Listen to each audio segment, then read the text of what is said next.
Ooga fucking ooga cunts. Welcome to the first episode of Theoretical Rhetoric. I have tonight Politipod, who is gonna be one of the co-hosts. We're missing the other one. Samaj is late or absent as he's been lately. He's a very, very busy man. You cunts need to stop asking for art. And we have Danny Duchamp from England. No, Australia. No, South Africa. One of those places. He's foreign. It's New Zealand. It's the one that's behind the water cooler on the big map, so it doesn't matter. There we are. And tonight, tonight's question is, what should be the ultimate goal in your life? What is real success? What matters the most? What the fuck do you think, Pod? Well, that's a very loaded question there. Very. I think. Well, let's start off with this. I think everybody's goalpost for success. I think it differs. I think people are okay with having a decent paying job and providing for their family. I think there are other people who want to make it big and be millionaires or own property in like a lot of the country or something like that. I also know that there are people who are, okay with just raising a family and make sure that they provide for them, like not even making hardly any money.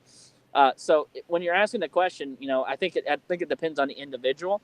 But me personally, I think that the measure for success in my eyes is how much capital can you gain, what do you do with the capital, and how well do you raise your offspring. So, if you're a millionaire and you're having all this, spending money and you got all these property or whatever, and you raise your kids like shit, I don't think that's really a successful story until the kids are raised properly. If you're raising your kids properly, but you're not having like too much success in the financial realm, I mean, try to better yourself. That's really that's in my eyes, that is what success is to me. Yeah, what it comes down to is which values are never mind values, which things, which tangible objects, which tangible living beings are most important to you. Yeah, exactly. That's precisely it. It's a really difficult question, I think, at the moment. We were talking a little bit off air. I was with Schmeck a little bit earlier. It's kind of the battleground of politics at the moment seems to be providing meaning to especially younger people. It seems like young men are mostly seeking this out, but providing sort of some sense of meaning and purpose. You can see it with the rise of people like Jordan Peterson, who has that sort of whole individualistic, clean your room, just build yourself up as this solid entity. And you've got the alternative, which is like the alt-right, which is saying, no, your purpose in life is to further the cause of the white race. And, white race, exactly. And I think that probably this kind of question, what should be your personal philosophy? Where should you sort of start building yourself up? I think that's probably going to dictate what broader politics is going to be going forward quite a lot, because people are pretty nihilistic, I think, at the moment. Yeah, well, with the internet, I mean, nihilism is a funny meme. It's like, I guess I'll just go drink bleach then, and just it's suicide and nihilism are all funny jokes online. But I think it's basically right. I think people don't have some sort of sense of identity and purpose, and there's sort of a battle trying to figure out the best place to provide it. What do you think about that? That's I think that's that hit the nail right on the head. I think me and you agree that it's I think it's up to the individual about like what they are wanting in life. But as for what you're talking about the politics, I do think that that's a big part of politics today, because you got to think like what's a dreamer? A dreamer's just trying to come to America to do their dream. You can argue about the implications with immigration, because I'm not huge on DAC or whatever, but like they're still like what they're trying to do for successful in their eyes, like a dreamer's eyes, is moving to America and being able to live in this country. In the eyes of the alt-right, it's about raising as many white children as you can to further your your genetic line. Yeah, your genetic line, or whatever the fuck you want to call it. But yeah, I think you hit the nail right on the head with that. Yeah. You were saying before that you think it's a lot about the capital you raise and it should be all and what you do with it, how you raise your kids. But then later you said it's sort of individualistic, right? It's something that you should come up with for yourself, and I kind of agree, but I don't think that necessarily means that there aren't right and wrong answers, right? You should definitely make your own meaning, and I don't think that there is like one right answer. I think that different people will find different right answers, but I think that there are better and worse options. And for example, I'm not a fan of the whole alt-right, you know, subvert yourself to the collective will of the amorphous white race kind of thing. That does not seem like a particularly positive way to go to search for meaning. No, and that's really the core of the question, isn't it? I mean, we all obviously have our own ultimate goals in life. We all have the thing that we ultimately strive for, or I mean, at least hopefully you do. If not, that's a little sad. But which one is correct? I mean, objectively, one of them has to be. Well, you know, I don't think it's an objective answer. I think it's a very subjective answer, to be quite honest. But you know, like what Danny was talking about earlier, like he was talking about nihilism and stuff. Like let's take a look at like what programming is on our TVs right now, or what's online, and like you know he's talking about the drink bleach meme, but like let's aside from the meme about Rick and Morty, like let's take a look about like Rick and Morty is actually a nihilistic show. You know, like the main character tries to kill himself and stuff like that.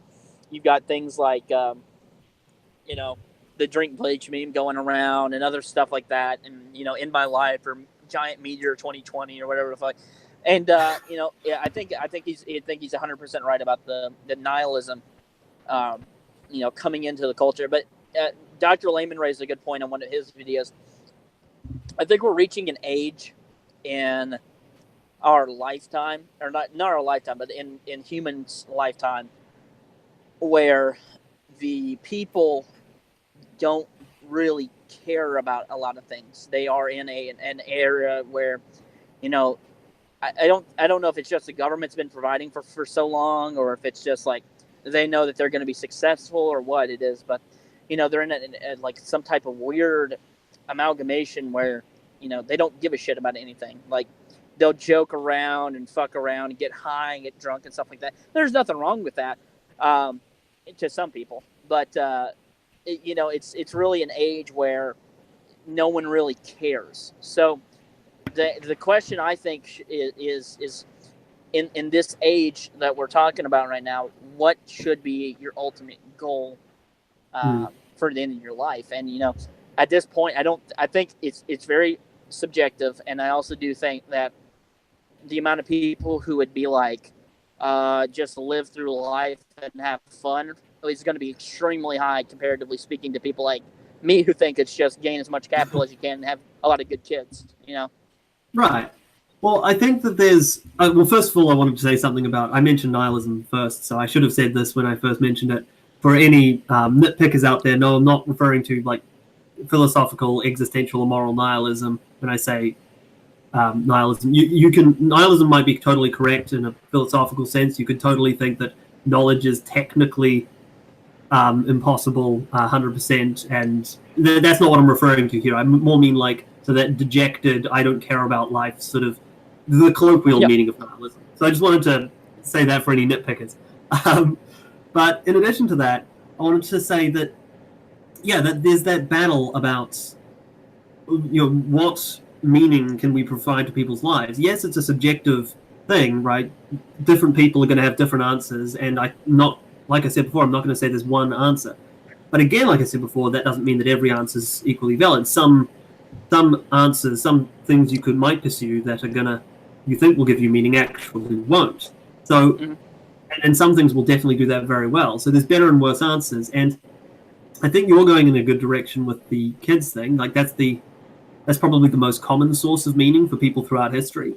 You sort of develop meaning in yourself by raising the next generation, because you know what, you only have a limited life here. Whatever you can achieve may be worth it or not, depending on how you see it. But presumably whatever goals you think are worth having in the world are going to require future generations to carry on that vision. So I think that any sort of concept of what it means to be a human and what it's important to try to achieve has got to include, like you say, raising kids and bringing up the next generation. Yeah. Mm. Oh yeah, I mean, any Okay. culture is going to have those Schmeckle, ideals. real quick, don't mean to interrupt. I am losing signal right now. So earlier, it might be about 10 minutes or so, but I should be connecting here back in just a second. Okay, gotcha. Sorry, what were you saying, Schmeckle? It's basically a necessity that any culture have their ideals on how you're going to raise a child, which direction you're going to, not necessarily which direction, but which set of directions you're going to raise them into. I don't necessarily feel like that's an excuse for some of the paths that children are raised in certain cultures. Actually, that's a good point, because while raising your kids has got to be a large part of your meaning in life, it can't be all of it, because that just sort of like passes the buck. It's not answering the question, like what purpose should you devote yourself to? Because it's like, well, I don't know. I'm just going to raise my kids well so they can fulfill that purpose. That's not really a good way of going about it either, because then, I mean, that's in a way kind of giving into meaninglessness. If you don't have some strong purpose other than your kids in your life, what purpose do you pass on to those kids? Yeah, I mean, if your whole purpose is to raise your kids as best you can, which, that should be one of your goals, definitely. Yeah. But all that's going to do is perpetuate a cycle. Exactly. They're going to raise their kids as best they can, and then their kids are going to do the same, and you get nowhere with it. Well, there needs to be goals beyond. There needs to be some value of life in addition to raising the next generation. There needs to be something you can achieve within your lifetime that gives it purpose. Yeah, exactly. That's why the purpose of your life can't just be to make life. Well, that's the way I think that's a big part of why I said gain capital, because I think that helps you yourself as well as your offspring throughout their lifetimes as well. Because whenever you die, your offspring are obviously going to get the inheritance or whatever. They're going to inherit that, and they're going to help it. Hopefully, they're going to help further their life and help their offspring, and hopefully it does like a snowball effect over time, where they just keep gaining more and more capital until they're in a certain type of area. At least that's what I think of whenever I think of success. I think somebody like Trump is really done a great job. Obviously he's very successful capitally, but I think he's raised his kids well as well, because he's got 4 or 5 children, all of which are extremely successful. Except for Barron, because Barron's an 11-year-old or whatever, but I'm sure he'll be successful as well. And Trump's got lots of money, and them being successful, gaining all that money, even though it's split 5 ways, I think it's going to help them and their offspring as well. And it's just going to keep snowballing throughout their lifetimes and throughout their their lineage. It'll snowball until it gets used up. Eventually, the snowball crumbles. Yeah, but that's why you're raising. But that's why the next generation has to carry it on. Exactly. That's exactly why. If you're teaching your kids the right lessons, that's the way why you keep gaining capital. If that's the case, you're never going to run out of capital, because you'll keep passing it on and raising the cap on it.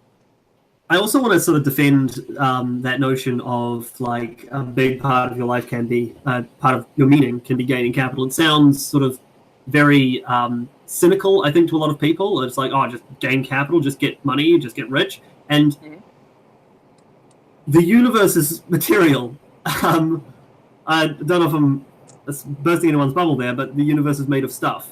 And capital is simply the amount of that stuff which you can affect to your ends, whatever those ends are, good or bad.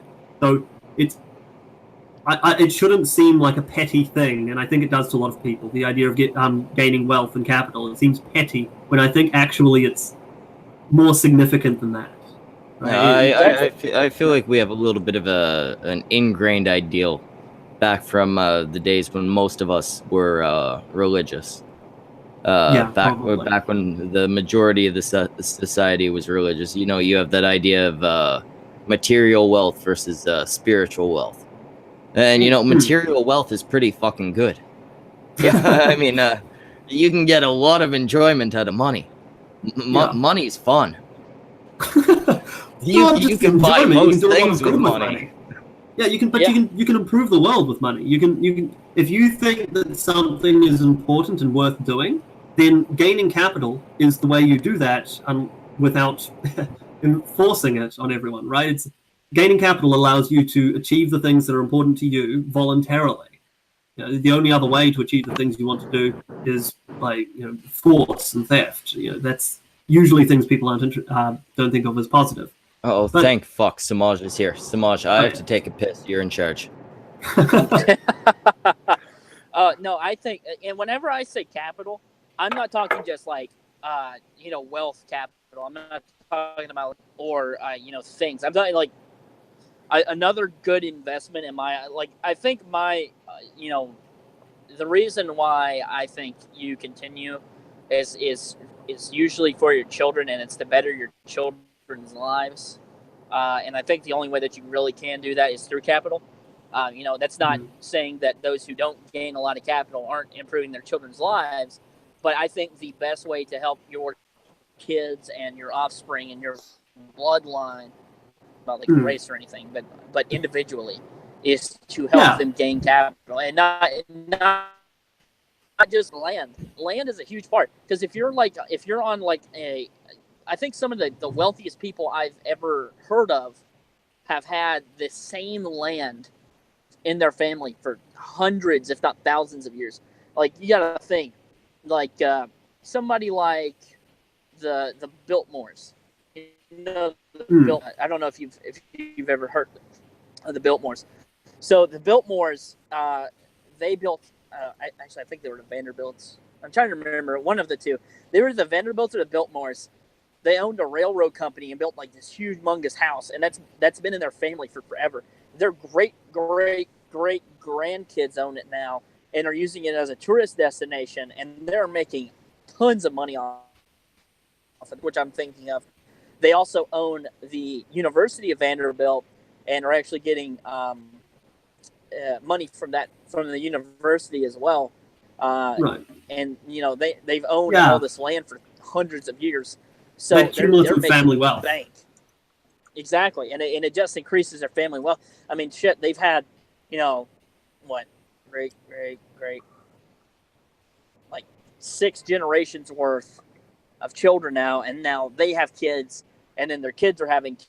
It's 9 generations removed now from whenever they built the estate and the college. So I think that really goes a long way as well. Also, hello. Oh, Polipod just cut out. What's up? You just cut out at the end there, but I assume you said hello, Samaj? Yeah, I said hello, Samaj. Yeah, good point. Hello, Samaj. Hello, my dudes. I'm just, as usual, I'm late, and so I'm trying to figure out what everyone's talking about. Oh, it's all good. We're talking about the meaning of life, basically. Yeah, it's like, what's your reason for living? Basically, I think we can break it down into. Yeah. Well, I mean, like, the most simplest way to break it down is I'm trying to, at least inform people that, Shit, am I breaking? No, you're fine. Am I breaking up on you? Okay. No, Samaj is not breaking up. Polipod, it might be your end.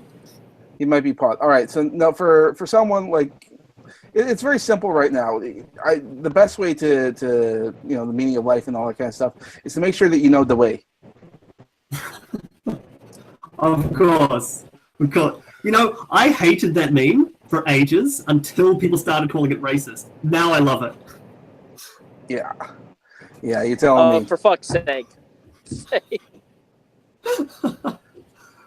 Oh, man. But Just to try to be a spoil sport and go serious again. Is that Oh, sorry. Well, I was going to be a spoil sport and go serious again, and just say the capital thing, the accumulation of capital. I mean, it's not just physical goods. Social capital is another good thing. You want to pass on like good connections and sort of your position in society onto your kids, things like that. So it's not all physical, but not that there's anything non-meaningful about the physical things you're passing on, right?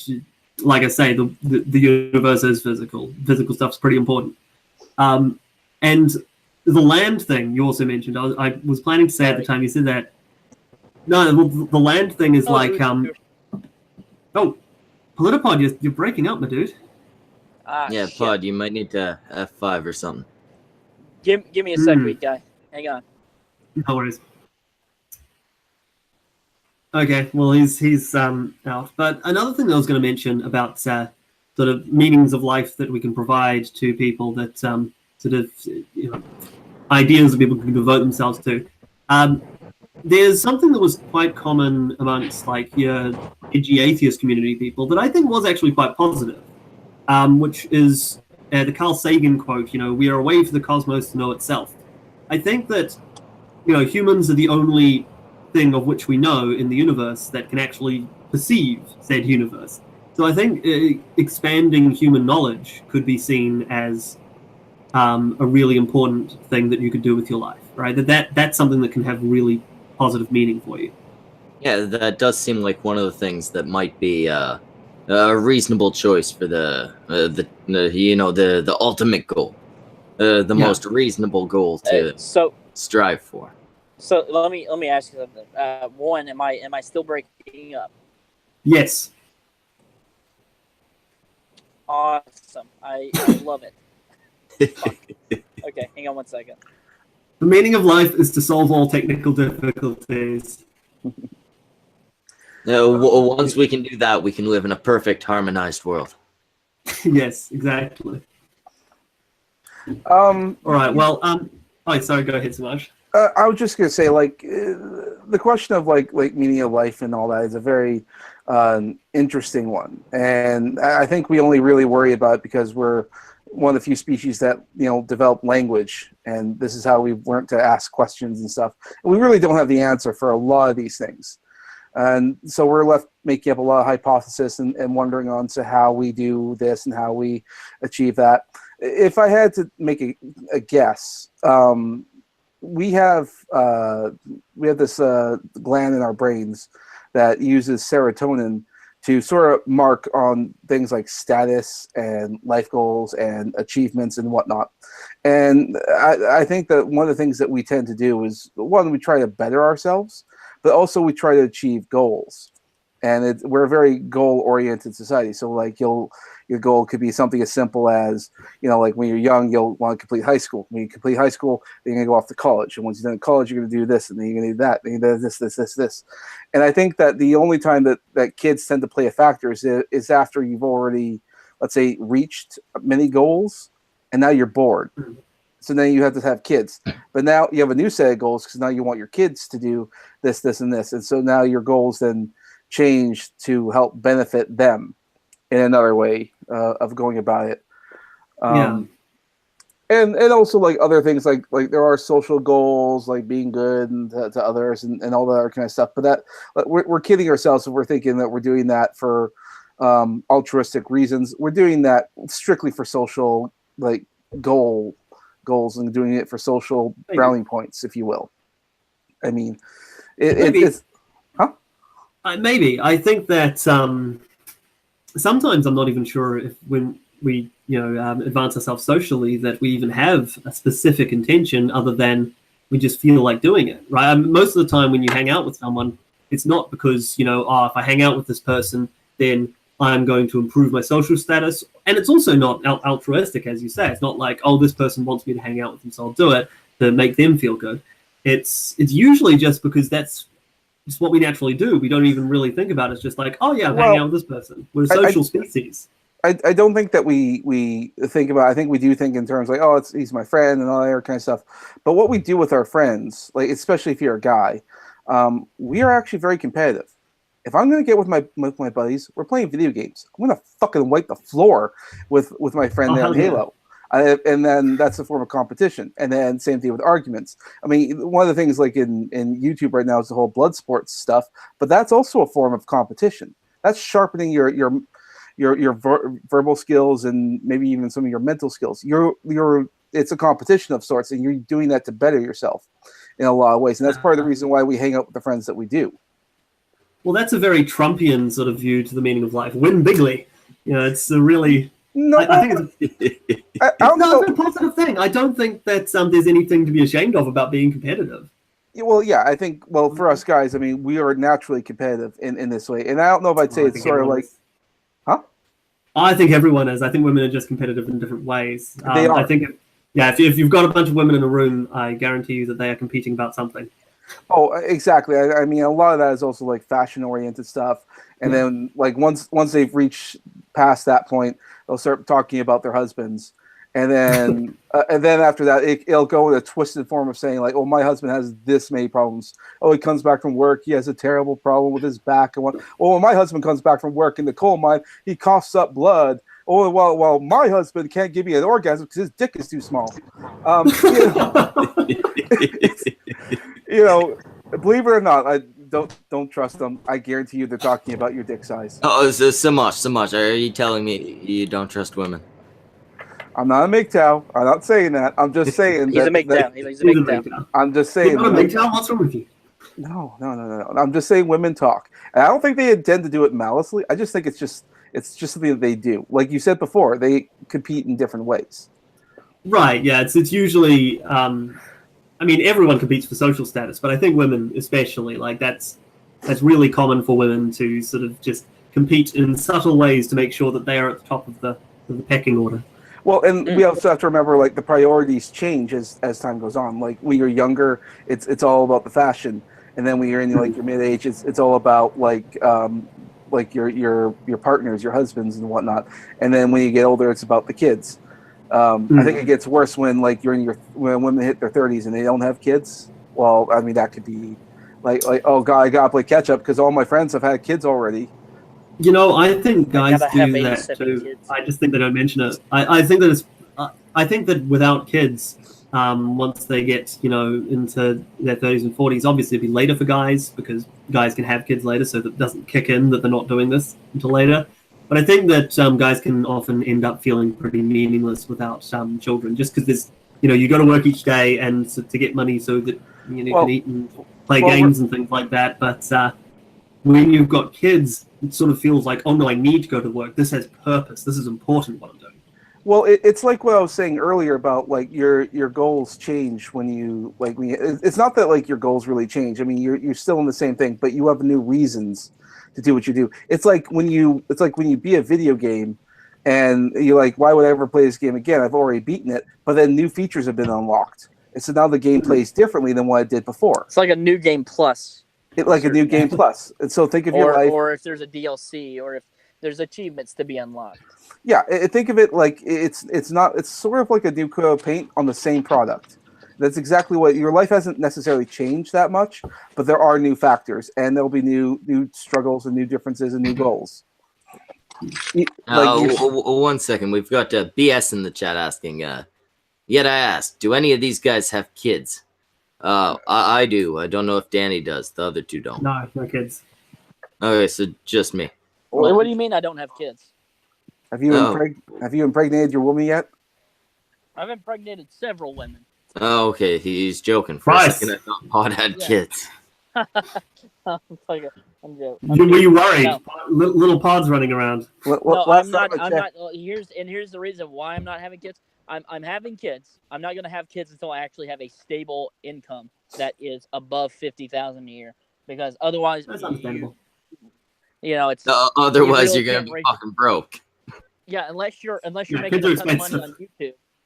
I don't want my kids to be raised in a house where they're always fucking broke and have nothing. And it's not because I want to spoil them or anything. I just want them to have a good life whenever they're younger. Well, as long as they have the regular things. Yeah, like I don't care if they have like a fucking Xbox One or something. I'm not gonna buy that shit for them. I'm gonna have like food on the fucking table. If they do something good, I want to give them a fucking allowance or whatever. I want them to strive for success in school and actually be able to. If they need a tutor, I want to be able to pay for a tutor for them without breaking the fucking bank. It's just a thing. Well, I think that there is something to be said about like growing up in that situation, because it does actually build character, especially if the kids can grow up and get themselves out of that situation for themselves. I think it'll be it'll make them probably, I don't want to say more rounded human beings, but I think it'll make the meaning of life for them a lot more fulfilling if they do that. Not saying that you should like immediately have kids right now and not have like that stable income. Obviously, keeps striving for that. Yeah, exactly. Absolutely. Yeah, you need to. The moment you have a child, you should obviously have a shift in focus. They should be the majority of your goal from that point on. Yeah, I agree. Right. You do need more on top of that. Well, I was having a discussion with a guy earlier. We were asking like, what makes what makes you have your certain type of political beliefs or whatever. And I was talking to him. I was like, well, mine is economics. And he's like, well, why do you live as a human if it's just for economic reasons? It's like, well, because I think you need money to be able to survive. It's like, okay, well, what's your reason for living? He was trying to raise the point, and I think it's a good point to raise. I think everybody in here is an atheist except for me. At least I think so. But do you think that the religious aspect of it, do you think religion has any part to play in what you do with your life? I certainly think it plays a huge role if you're serious about your religion. Whether or not it should is a different question. I think it's the same as the kids issue. You see, the reason that people have a difficult time with sort of what's my meaning, what's my purpose, I think, is because they know they're going to die. And it's sort of like, well, I might, sure, I'll build up some wealth and I'll have some fun, but then I'm going to die and I'm going to end up exactly like everyone else who ever lived and exactly like everyone else who ever died.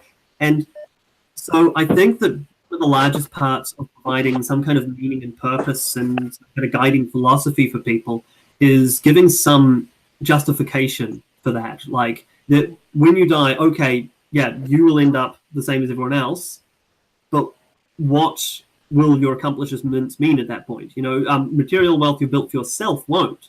But if you have kids, you can pass it on to them, and then the world goes on, and you can at least know that you did something positive for the world, right? There's some meaning that extends beyond that point that makes all meaning seem meaningless. I think that's why religion is attractive in a lot of ways, because it provides that sense of meaning in a very direct way. It's like, no, you're not going to just end. Like that's all of the experiences and stuff, the positive experiences, you'll still be able to remember all those, right? There's not going to be some point at which you become the same as everyone else who ever lived.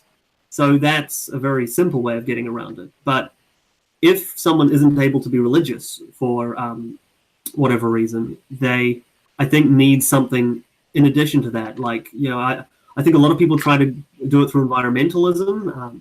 So a lot of people try to do it through sort of various humanitarian goals, like what can I do for the world? Accumulating knowledge, providing it for the world. What can I increase? Can I increase the world's bank of knowledge? And probably most commonly, as we keep coming back to, have kids and see how they can positively impact the world. Do you know how I fill? Do you know how I fill my God hole? How? I amuse myself. You do what? I amuse myself, or I find amusement for myself. Okay. I don't need some god to make meaning for myself. I like enjoyment. But doesn't it bother you? I don't think hedonism is the right way to go. But hedonism. It's close to right. Yeah. Well, I think that if you're going to be hedonistic at all, you've got to contend with the fact that you're enjoying that now, but ultimately that's 1 second of enjoyment or however long of enjoyment in an infinite span of you not even existing or remembering that moment. Right? That feels kind of meaningless to me. That might be enjoyable, but it certainly doesn't make me feel like there's any sense of purpose or meaning in that act. Well, like I said, they're close to right. Right. Hedonism relies on fleeting moments of pleasure, as you said. There should be a focus on getting and maintaining those fleeting moments so that they're not fleeting. Well, I think maybe getting and maintaining, and also providing the world the opportunity to have more of those later on, like of having course. the The whole selfish aspect of it is also a bit of an issue. Right, I mean, selfishness doesn't give you purpose because you're going to die. I think in the end, creating as much pleasure as possible. Yeah. It is a good end goal. Yeah. Well, to be like specific about my philosophy on that, I wouldn't boil it down to pleasure, although that's not far off. I'd more boil it down. I sort of have a very subjectivist view of value, even though I have an objectivist view of morality. So it's like, do you think that someone can tell you what you like? Right? If you say like I want this, can someone tell you no, you actually don't want that? No, of course not. Of course not. Right. I disagree. I thought. Well, let me raise this. Oh, that's do you think interesting. someone can persuade you? Do you think somebody can persuade you that you don't want that and give you reasons as to why? Right. That's not what I meant. That's a good point, though. I should make sure I'm being clear about this. No, someone can persuade you, but you can't be wrong about what you yourself value, right? Okay. If you I do think you can, to a degree, be dishonest with yourself. How do you mean? In the end, well, I mean, there are going to be times where you're going to deny that you want one thing because you want it to be another way. Like, say, as an example, you're in a relationship or something like that, and you're secretly in love with this other lady. You're going to tell yourself, no, I'm not. I don't have feelings for her. I love my wife. Blah blah blah. Right. Right. And here's the thing. Go on. You can tell yourself that you don't have those feelings towards her, that you don't have that sort of like desire to be with her. But I would still say that if some other part of you is clearly contravening that, and there's some other part of you that's winning out and saying no, my loyalty to my wife or whatever is more important than that. And when I say no one can tell you what you value, I mean that no one can say to you, no, you should, well, not you should, but no, you actually love this woman more, and you care about her more, and in fact, the woman you're with is not one who you really want to be with. I think that the fact that you chose to be with the woman who you're staying with, the fact that some part of you overrode that infatuation you have with this other woman, means that the woman you're already with is more important to you in a very important way. No, I can definitely agree that nobody else can dictate it. Nobody else will know better than you. Yeah. So I'm just saying that there's certainly a built-in function in the human brain that allows you to lie to yourself if you try hard enough. Yeah, I suppose you can lie to yourself. But what I'm getting at is the way that I put it is, I think that the idea of helping others and trying to make sure that there's, you say more pleasure in the world. I put it more like you want to help others fulfill their values, right? The things that they intend to achieve and maybe can or cannot, helping them to achieve those things. And that's why I say you can't be wrong about what you in fact value, right? If you say you value it, if you attempt to achieve that thing, then that's just fundamentally, by definition, what you value, is my view. Yeah, I can definitely see that. There is definitely a distinction between helping people fulfill their values and just spreading pleasure. But I think one kind of leads into the other. Often. Well, I can give you a crazy sort of hypothetical to tease out the difference between them. So what if I kidnapped you and I sort of locked you in sort of like a stasis cell and injected you constantly with drugs that make you feel constant pleasure constantly, and took out the parts of your brain that would ever object to that? Right? Have I done a good thing for you? In my case, maybe, yeah. But for the regular person, probably not. Okay, so that's probably not a good thing to do to people. And that's what I mean. Like, you can give someone an intense feeling of pleasure, right? And you can make it so that you can make it so that they really physically enjoy or even mentally enjoy what's happening to them. But that's not what's important. That can still be a bad thing to do, because fundamentally, I think what you want to be doing, if you want to be altruistic, you don't have to be altruistic, but if you want to be, is to help others fulfill their own subjective values. And I don't think you can tell other people what those values are or decide for them, no matter how pleasurable not fulfilling those values might be. Yeah, but that also kind of leads to the question. Obviously, there's got to be some vetting as far as which values you fulfill, right? Because there are going to be contradictory values. There are going to be values that might not be worthy of fulfilling if you're trying to do good. Sure. Where do you think you draw the line there? Would it be when it starts causing harm to others? Would it be where it's overly contradictory with others' values? Like, where do you? That's a good question. Like, where do these values conflict? Because that does happen. Like, I have some purpose for a stick. I want to do something with this, and you want to do a different thing with that. My value is the stick doing A. Your value is the stick doing B. I'll leave it to your imagination what the stick's doing. And what I want to do is in direct conflict with yours. Like, how do you reconcile that? And I think the answer is property rights, right? Like, you just say, well, whose stick is it? If it's your stick, then what you value is what we do with that stick, or what happens with that stick. If it's my stick, then I do.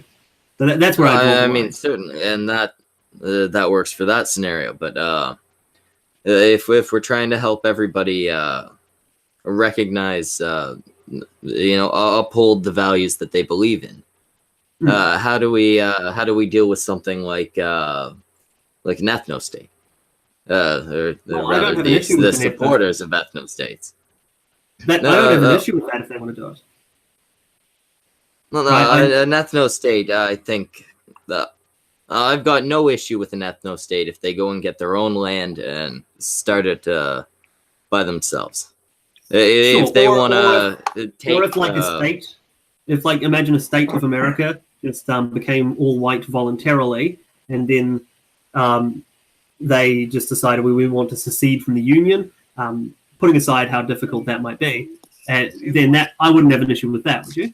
Yeah, if all the non-whites decided voluntarily, yes, I'd like to leave this state, just leave it for the whites. I'd be fine with that, as long as here's it's voluntary. Except for here's the thing: it's just like socialism. It doesn't work in theory or in practice. Mm-hmm. No, I think you can actually get an ethno-state. I don't think it's an evil goal or an unachievable one. It's just not one that I care about. Are you sure you're going to get 100% of the population to move out of a state?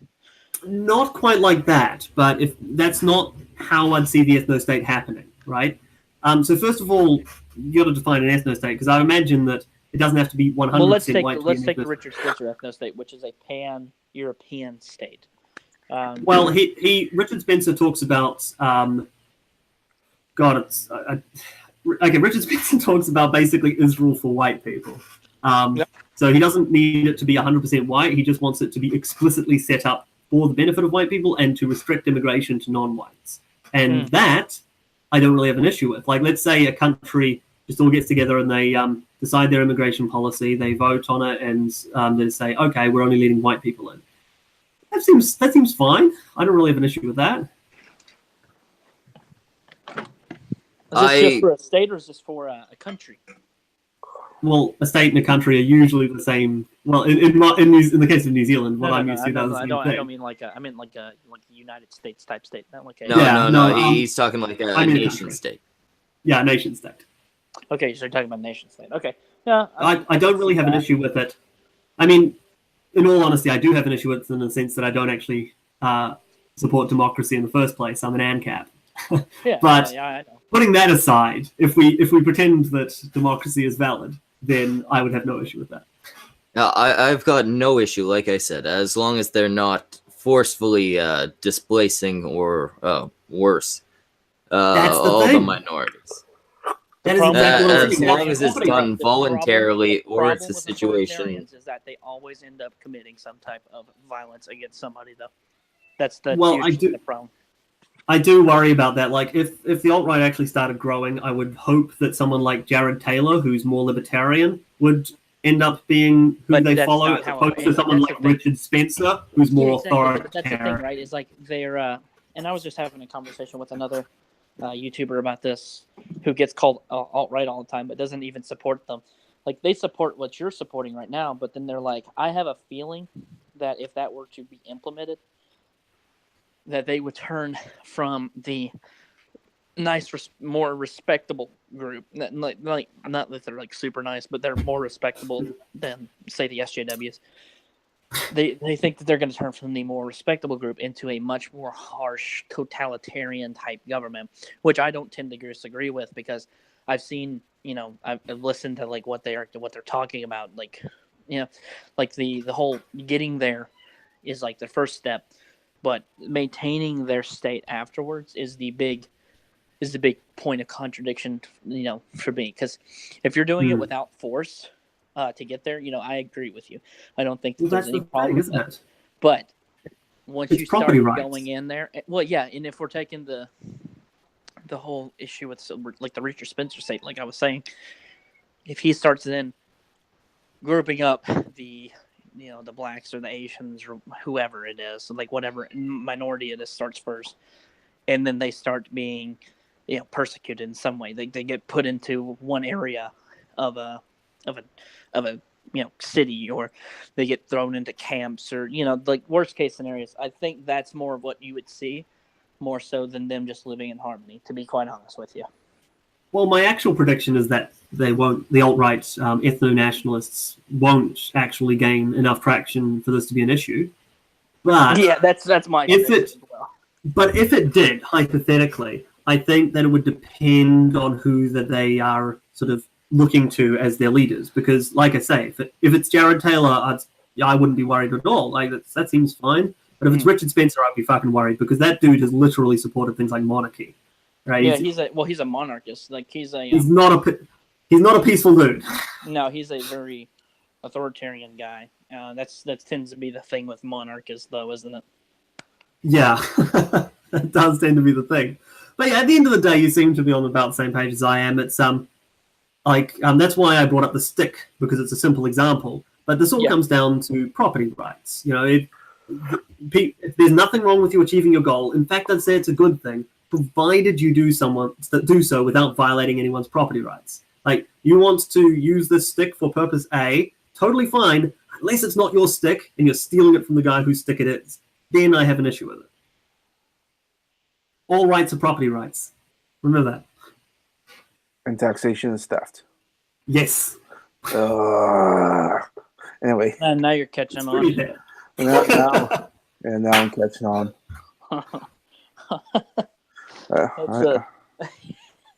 We can have a debate about that at some other point.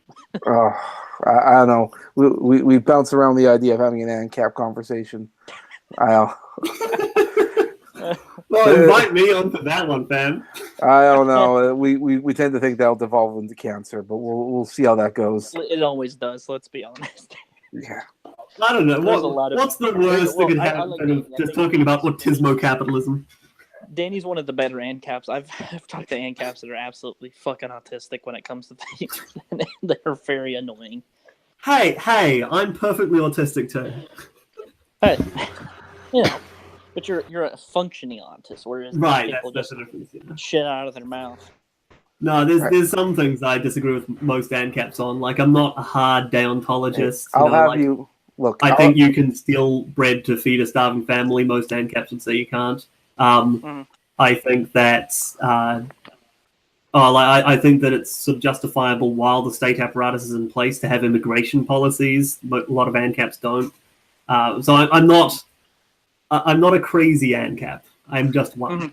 Look, Pod. I can tell that you are the master of linguistic skills, and I know that you are somehow backhanding a certain magical robot. And that is No. I'm not talking about that is a beautiful man. How dare you say that about me? Listen, Jay is a nice lad, and I have very good conversations with him, but he is not. Oh, Jay's a fucking spastic. Yeah, but Jay, let's. He's not a spastic. He's a good guy. Yeah.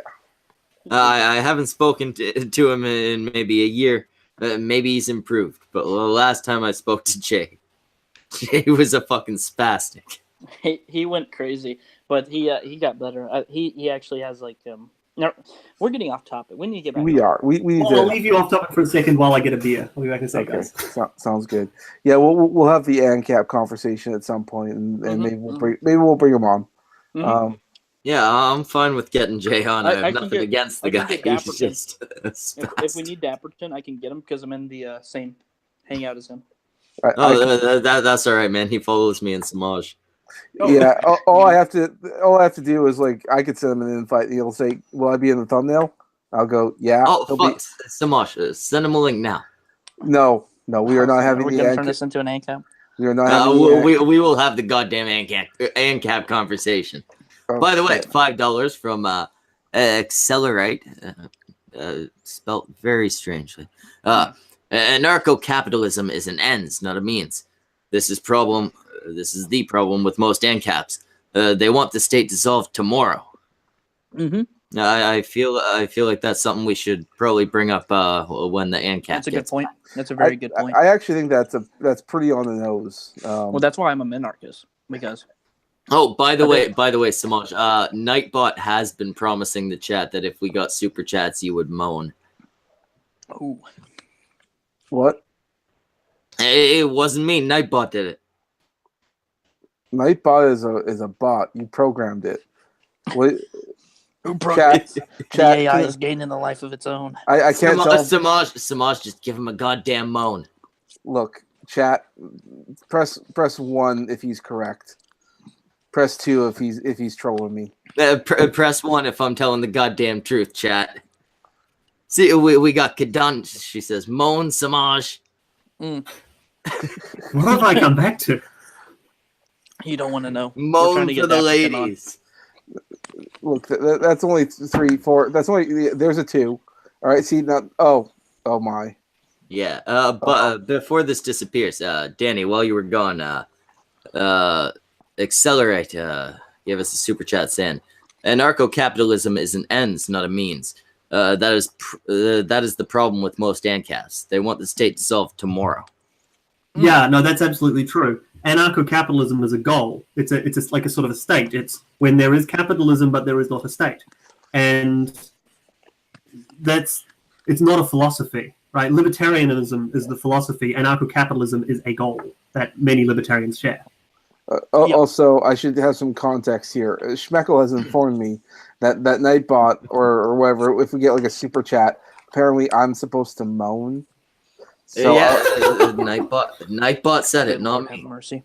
Did you set this up before I came in here? Like, were there super chats before I came in? Like, do you have to moan? No, that was the first super chat.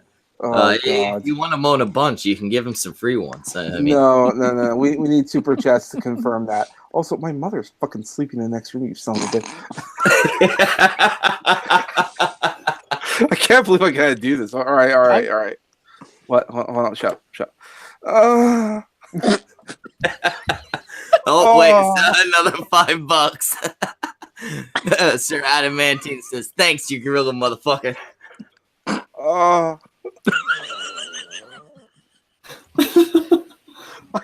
My face turning red. Fuck you. I'm gonna die. I can't believe I can't breathe. I can't fucking breathe. I was eating. You made me spit out my fucking pasta. worth it. You piece of shit. At I least hate you, Schmeckel. Fucking. Jesus Christ. Oh, we finally figured out the ultimate goal in life, and it was that. And we just accomplished it. I think to get back on topic, I think a lot of libertarians somewhat support minarchism. Now, I want to get Danny's opinion. Yeah, a lot of them do. In fact, I'd say most of them do. But a decent chunk of libertarians are ANCAPs, and I think that more and more are actually becoming ANCAPs. And I think a large part of that is sort of kind of the Hoppian influence, because you've got people like Hans Hermann Hoppe is for those who don't know, is an Austrian economist who's famous for saying things about how communists needing to be physically removed.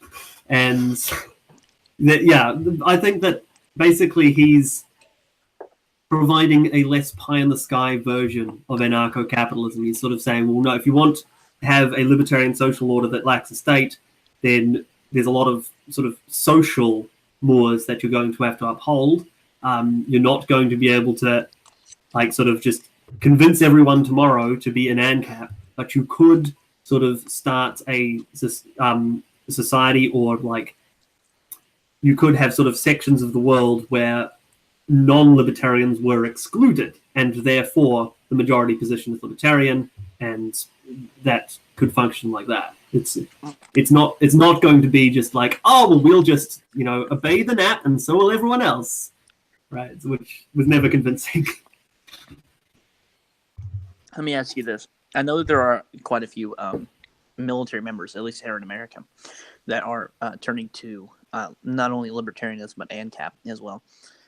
Do you think there are enough, like what you're talking about, like making a society somewhere of ANCAPs? Do you think that there are enough people? Like, I'm not sure how many people are in I know there's quite a few in libertarianism now, but those who are going more towards ANCAP, do you think that there are enough people with applicable skills to run these society, and have it functioning properly? Like, whereas, basically, like, you have your little thing, and then you fragment into your little doing whatever, and then you guys pay each other doing services and goods and bartering. Do you think that there are enough people to sustain that? No, and I don't think that there ever actually would be. So in an anarcho-capitalist society, the thing is, the majority of people are not going to be philosophers and economists and going to understand sort of how all this stuff works and why this is a preferable model. Right? Most of the people in that society would just sort of like grow up in the society, and this is just how we do things, right? And so all of the people who currently support anarcho-capitalism are weirdos. Like, not too many of them, You're not fucking know wrong. how to build a house. You're not fucking wrong. Yeah, I understand. Yeah, exactly. Yeah, that's why I brought the question up. Yeah, no, I don't think that you could like sort of go somewhere and start an anarcho-capitalist society and that would be functional, just because the demographics are wrong. We have a whole bunch of high IQ weirdos. I don't think that's going to start a society. Yeah, me neither. But I do think that there are valid ways to get there. For example, we've had a lot of like sort of separatist movements around the world. I think of Catalonia, right, or to a lesser extent, UK seceding from the EU, although that's not really a country. Yep. But imagine if it was sort of kind of like free speech is something that many countries sort of feel they have to support, because not that they all do, but just it's sort of an ideal that's commonly thought of as, oh yeah, you got to support free speech. Anyone who's against free speech feels like they have to say, well, I'm in favor of free speech, but right, it's a sticking point. It's something that they'll support. What if the right to secession was something like that? What if everyone sort of had that common idea that the right, if someone wants to secede, like a group of people say, we want to secede from the society, we don't want to be part of this government anymore. What if that was something that government sort of had to support? That they'd lose all democratic support if they wouldn't. They'd just keep people in the country against their will. Fuck you, Schmeckel. Yeah, I think in that sort of situation, you would probably have people who you'd probably have a situation where government would start becoming more voluntary because you can leave if they start not doing what you want. And I think that creates sort of a competition of governments. And my prediction is that the best government is no government. I mean, I was convinced to be an ANCAP by economic arguments, not by moral ones. So I think that if you had competition in that sense, like people could either be part of the country or not, like they could secede their land with their neighborhood if they wanted to, then I think the competition of governments would result in the best form of government, which is none. Okay. Well, Schmeckel, I gotta say, sorry, I gotta interrupt there. Schmeckel, fuck you. I saw that you did set Nightbot to that. It did say that. I'm not reading the entire super chat. I'm not moaning the super chat. You can read the super chat, and I'll give them what they want. Here. I'll read it. You moan in the background for us. Now we have Chucks from Anarcho capitalism and moaning.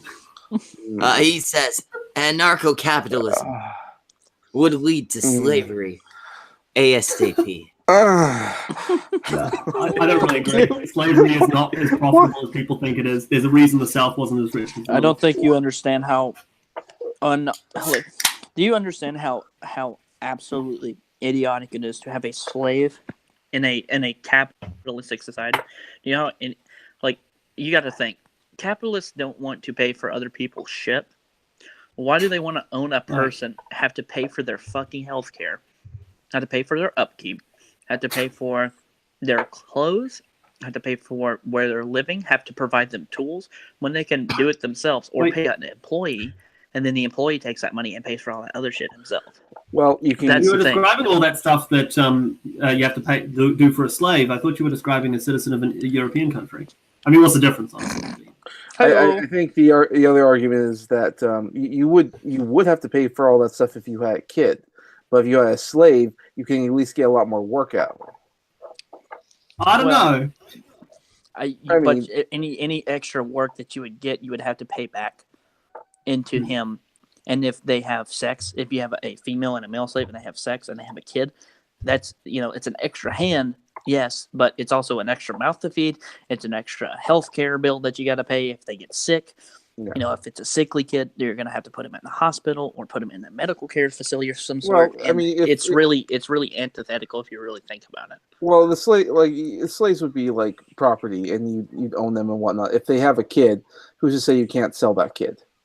Well, I mean, even that is you're still having to pay two other people all that extra money. That's a lot of fucking money. That's a lot of money. It's a whole lot of money. Well, yeah. So let me just ask you, though, Smudge, if you think that slavery is profitable compared to just hiring employees, why, at least in modern societies, right, and I mean modern by as in the last few hundred years, why do they tend to be richer without slaves? Well, I'm not saying that it was a particularly good. I'm just sort of saying that I think he was asking a question from chat regardless. Oh, I'm probably, I'm scapegoating Samaj. Sorry. I'm in person in chat. Why do you think that? Yeah, exactly.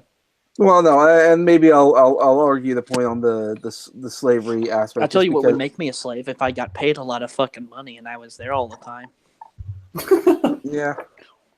Wow. We can get you a job. Yeah, it's called a job. That's a better form of enslavement. It's one where you can get money from somebody by exchanging your body and work for cash and capital, and then you get to go pay that cash to somebody else, and they get to be your slave and help you find a house, and then you get to buy a house and you get to live there. You get to live in a house. I think capitalism. We just all enslave one another. I think it was. How do I get this magical house, Politipod? You got to work for it. You got to work and gain capital. No. That's not the millennial way. No, we demand the government pay for it. It's a human right. Housing is a human right, like food, water, internet, and electricity. Yeah, food's a human right. That's why we should get the government by the to way, run it. I don't know if you guys know that, but those are all actually human rights. None of these things are human rights. Fucking internet and cell phones are human rights now. Oh fucking hell! That's fucking retarded. Can the UN stop existing generally, please? I'd appreciate it if they did. I think I was going to. The UN. I mean, had a maybe fucking the lady UN ask me. itself should stop existing, but there should be some organization that coordinates between countries. Just the UN is doing a worse job than the guys before them. I think that countries I don't think they're doing a just worse job. I think fine. they're just it's inevitable with a type of a world government system. Here's the problem: who are you? Like, especially this is like coming from America. Like, who are you, Canadians in New Zealand, to tell me, big dick America, that I can't go and invade Iraq and Afghanistan? Who the fuck are you? I'll invade you too if I want to, bitch. Like, that's the answer to that. Like, Right. you can have bigger countries bully little countries. The system doesn't work. It's not because no one's on an equal playing field. It's because you can't make everybody on an equal playing field. It's literally impossible.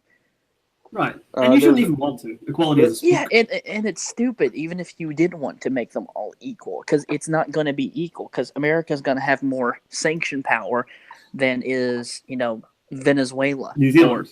or New Zealand or Canada. Like In if you the, guys sanction somebody like North Korea, they would feel an impact, but it wouldn't be as much as, say, America's world economy coming down on them and beating them over the head with a fucking branch. So I think I actually feel America's disproportionate.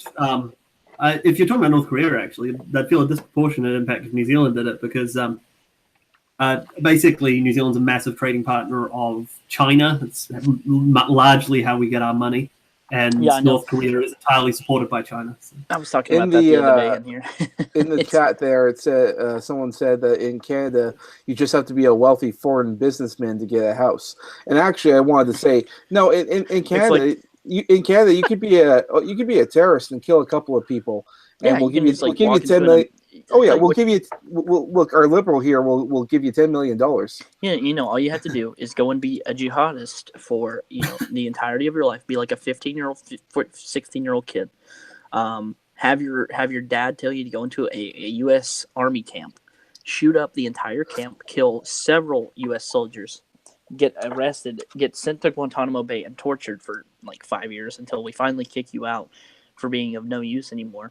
And then once you get back to Canada, whenever your own country kicks you out of there, you can go to Canada, and Canada will actually give you a house. They'll give you $10 million American, and you'll be treated like a hero by their prime minister.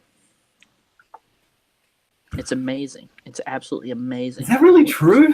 Yeah, that's exactly what happened. That is 100% true story. And Carter. And my favorite one is the now one, which is where somebody asked asked Trudeau, that is, about returning ISIS fighters and how they're going to be, or like how is he going to be able to protect the country from returning ISIS fighters whenever he's letting them into the country? How is he going to keep this guy's daughter safe? And Trudeau compared returning ISIS fighters to refugees fleeing World War II in Vietnam. So he's comparing them to the South Vietnamese who were kicked out of their homes, and the Poles, Italians, Jews, all these other people, which, by the way, Canada didn't accept any Jews during World War II, so which is fucking hilarious to me. America didn't either, but regardless. He's comparing all these people to that. And he also went on a tangent because somebody was asking about maternal care or something like that. And they were like, maternal care is integral to the future of mankind. And everybody in here knows mankind is not an underhanded term for just mankind. No, it's a term for humankind, humans as, our species. But Trudeau said, we like to say people kind around here. Excuse you, madam. Excuse you. Yeah, I mean, you're allowed to be pretentious to a degree. No, sorry, it's actually whom.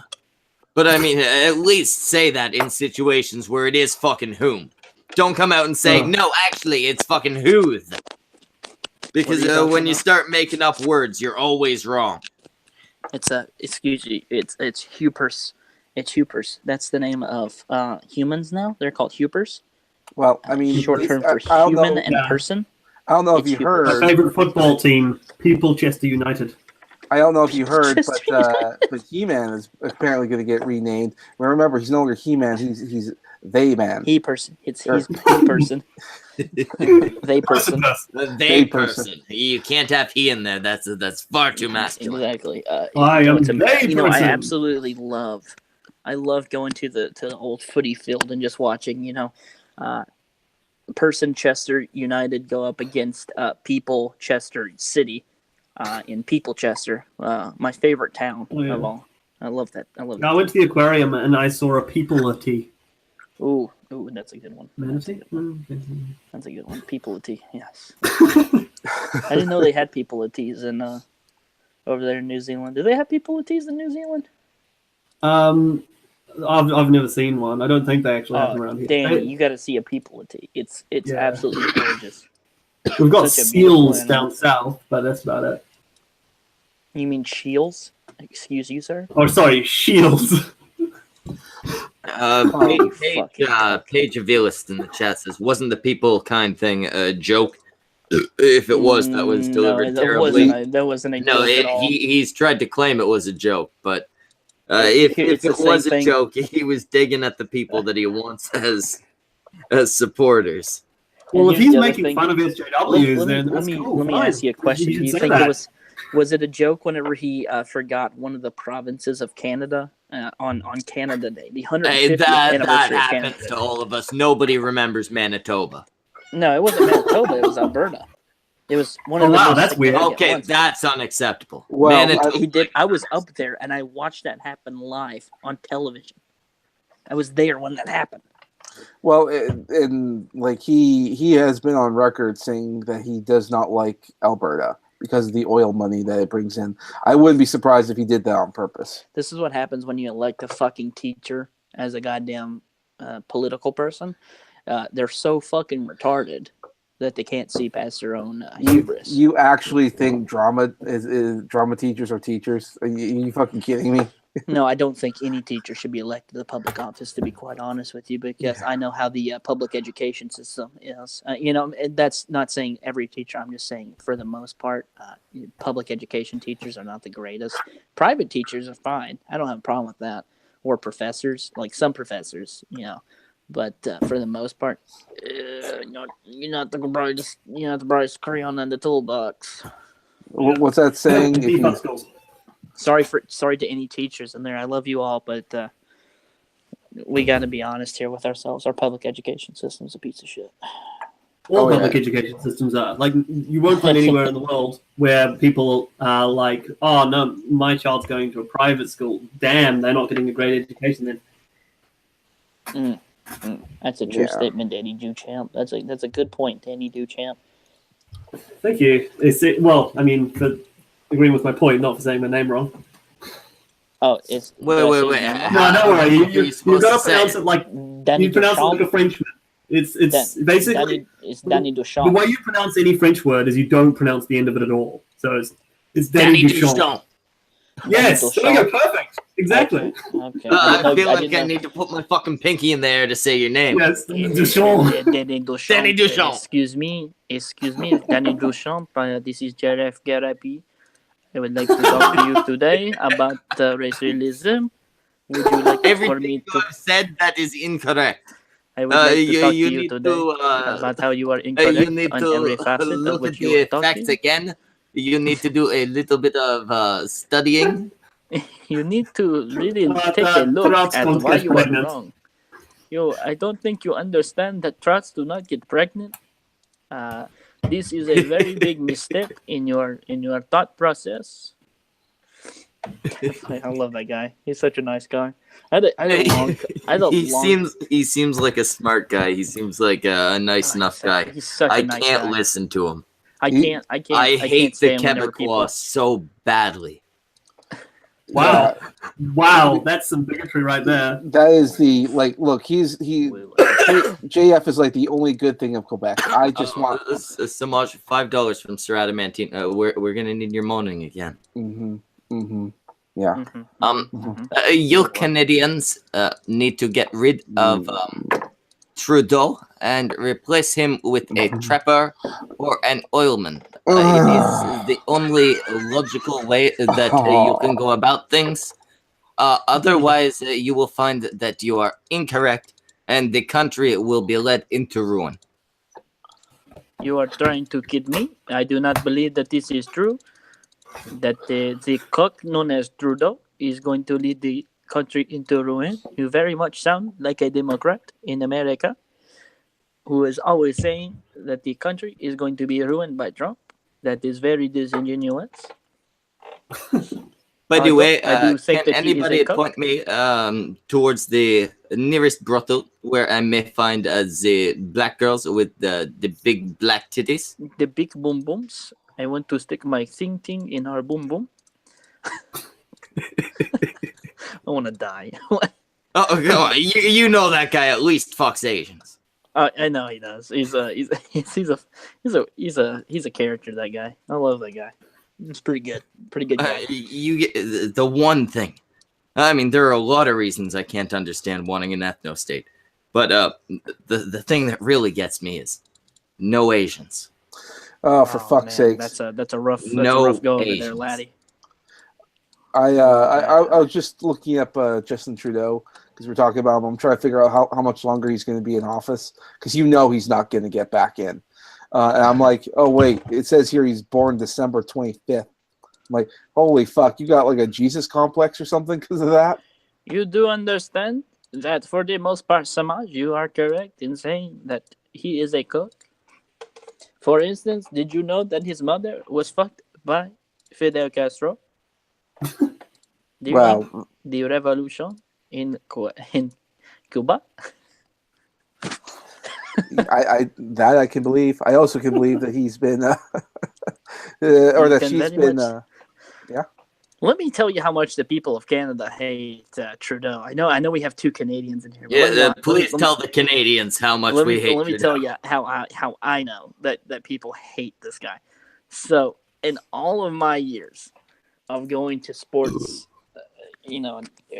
sports events in general, I have never heard somebody boo, or I've never even seen anyone put a political figure up on the teleprompter, or not the teleprompter, the big screen. I went to a Canadian football game when I was up in Canada. Very much enjoyed it. It was a very nice, pleasant atmosphere. The first thing they put up at halftime, name that prime minister. Pops up with Stephen Harper, who was the guy before Trudeau. Everyone's like, yeah, Stephen Harper, hey, yeah, he was pretty good. Yeah, up until the end, yeah, he was pretty good. And then they had some other prime minister. I think it was another, more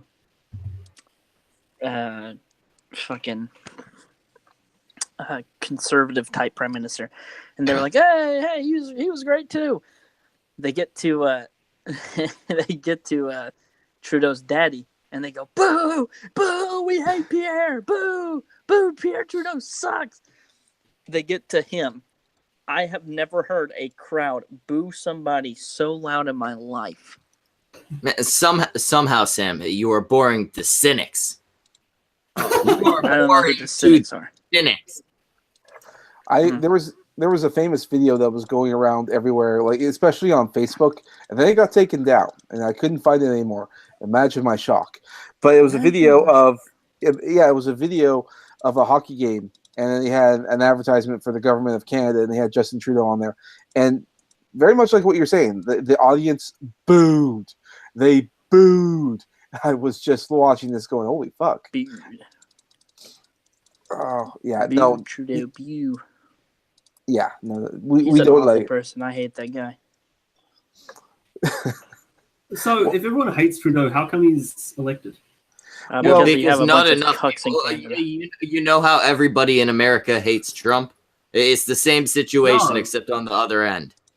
So wait, but the situation with Trump is everyone in America either hates Trump or has to pretend they hate Trump.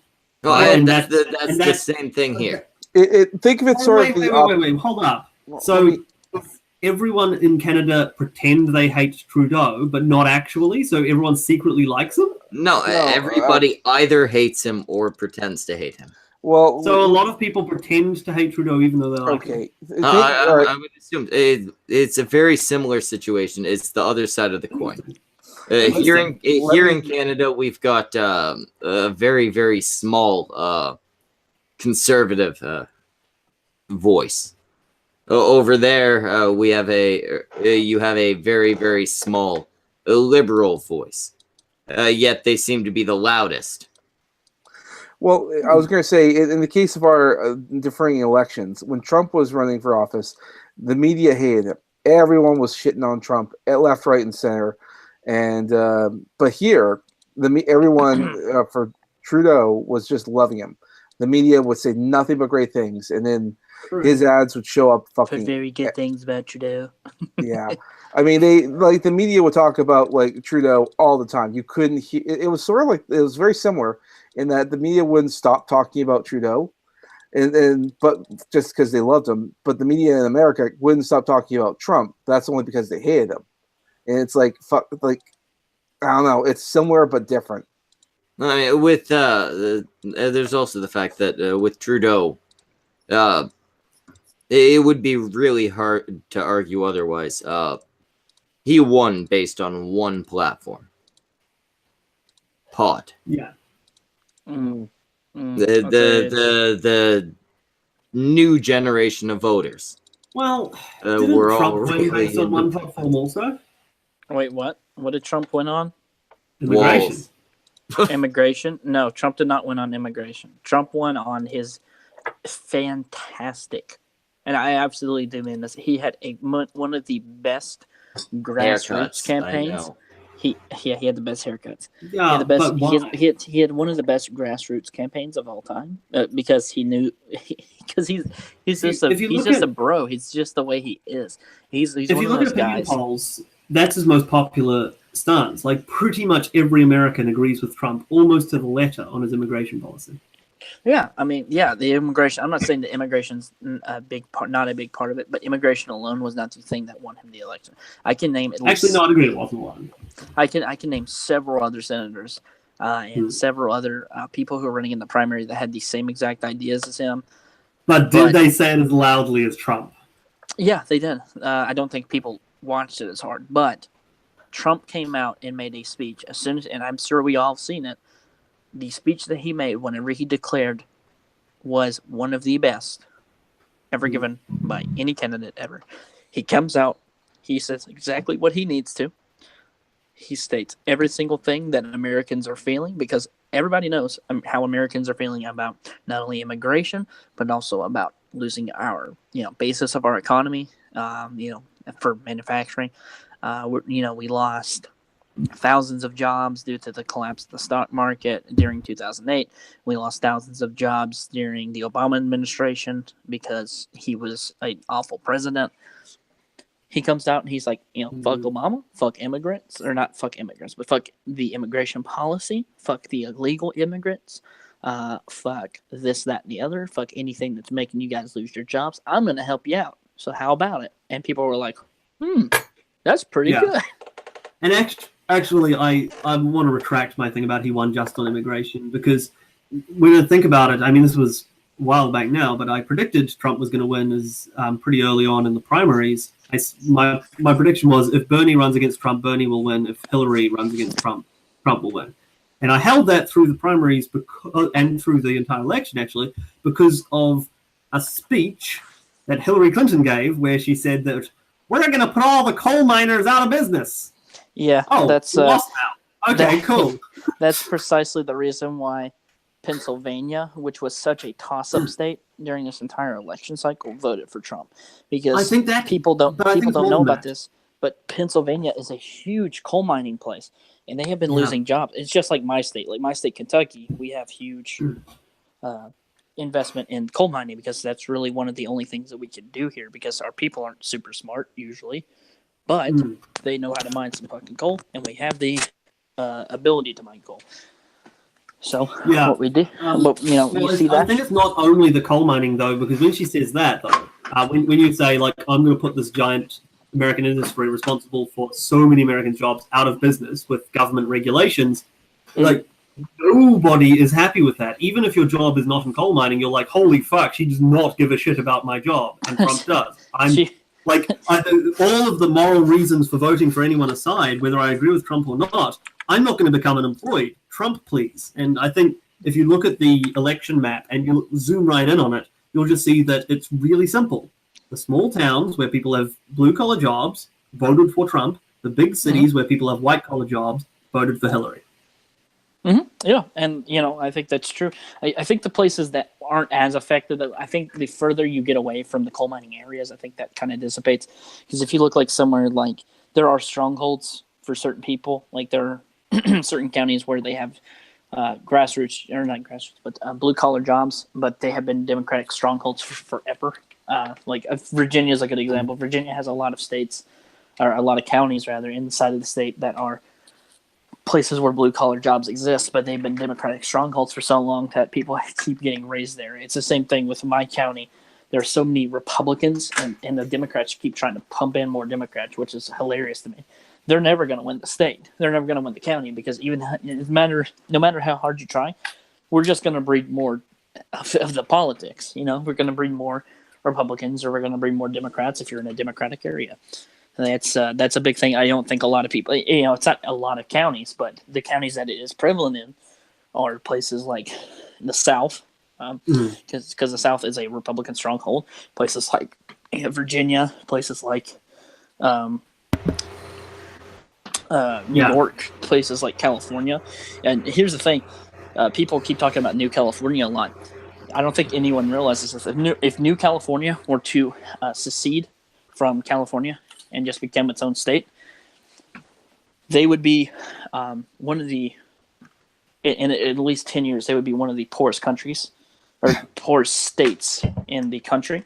They would also lose a significant amount of their voting power because of the amount of influence that states, you got to think, the major states or the major cities that are inside of that New California state would be like... Sam. What's up? Yeah, you're making the cynics bored again. And I just want to quickly throw one thing, by the way, because there was something in chat where what was his name? Mark Como in chat said coal miners losing jobs, wagon repair shops closed down when cars came along. I'm not sad. Yeah, I'm just pointing this out because I might have been misunderstood. I'm not saying coal miners weren't. I'm not talking about coal miners losing their jobs because of new innovations and anything. I'm talking about Hillary Clinton literally threatening to put coal miners out of business via government action. It's not the same thing. I'm upset about coal miners losing their jobs. Do you know why? Because coal miners' lives matter too. Yeah, exactly. And they need money for those lives. Well, they do need money, and here's the sad reality of it is places where there are coal mining, big heavy economies based on coal mining, they don't have the ability nor the knowledge to have any type of alternative energy source. Unfortunately, that's just the cold hard facts. I'm done with my spiel. No, it's a damn good thing. You've been sitting here. I'm sorry. I'm sorry. I know this is I want you to theoretical right now, rhetoric. Bud, can you please apologize directly to the cynics? I don't know specifically who the fuck are the cynics? The cynics is he does a conspiracy type show. It's a good show. All you in the chat should go watch it. I'm sorry that Area 51 doesn't have UFOs in it. I'm sorry that the Earth is actually round. I'm sorry that the moon landing wasn't fake. No, he mainly debunks the conspiracy shit. I'm sorry that the Earth is flat. I'm sorry that the moon landing was fake. Just do the exact opposite.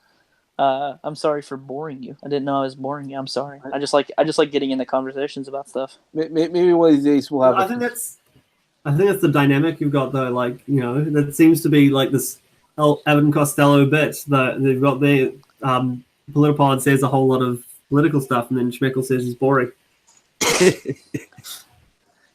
No, we're the Penn and Teller of we're more like Penn and Teller than fucking Abbott and Costello. Which one of you doesn't speak? Him. Oh fuck! Actually, that's obviously. a good point. it's him. Obviously, I just speak way too much. That's true. Probably by comparison, you say as many words as a ratio to his words as Penn says as a ratio to Tellers. Exactly. I actually like to think of us as those two sexy Swedish guys with the tiger. You know, one of them got mauled. Sigmund and Siegfried and Roy. Sigmund Sigmund and and Roy. Sigmund and Roy. Siegfried and Roy, yeah. Siegfried and Roy. Well, you know, From very nearly the weird thing about them is they got attacked by their tiger not long after The Simpsons had an episode where they got attacked by their tiger. It was quite a bit after. I think it was like 3-4 years after, at least. That's not long. Hey, the cynics, the debunk this. The Simpsons is always right. Well, I don't know. What I actually think is that was The Simpsons threatening them. It was like saying, "Come on, this is what we'll do to you."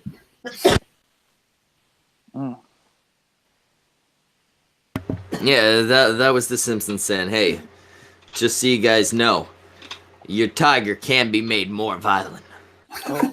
And they responded to The Simpsons with, "Hey, you know what? We're gonna be more extravagant with our fucking tiger. Well, we're gonna treat him like more of our bitch." And they were like, "You know what? Hey, here, go, do it. While they're sleeping, we're gonna spray." They always take a fucking pre-show nap. They're Swedish. They're prissies. They'd walk in there, fucking Al Jean himself, just spraying them with fucking meat-flavored cologne. Don't fuck with Matt Groening. No, you don't want to fuck with the fucking Simpsons family. You know what? I always thought that Matt Groening and fucking for the longest time that is Matt Groening and Steven Spielberg were the same fucking person. They are. Let's be honest. To be honest. So this is an interesting conversation about the meaning of life we've got going here. Mm-hmm. I think what we've come down to is the meaning of life is ultimately meaningless. No, not that life is meaningless. The meaning of life is The Simpsons and coal mining. The Simpsons and coal mining. So all of you out in the chat, if you aren't either working for The Simpsons, spending your life watching The Simpsons, or living down caves, is that what you might call it? Yeah, caves. Yeah. If you aren't down in a mine shaft. If you aren't down in a fucking mine shaft, you're not living life right. I don't care if you're rich. I don't care if you have a beautiful wife. I don't care if you have a beautiful car. I don't care if you live in a mansion with 6 darling children. You're doing it wrong if you're not searching for coal. I hope that Jordan Peterson hears this, so on his next lecture he can say, "Mine some coal, bucko." No. He'll go. Jordan Peterson could learn a fucking lesson guys. from us. What you need to do is you need to go in the coal mines, okay?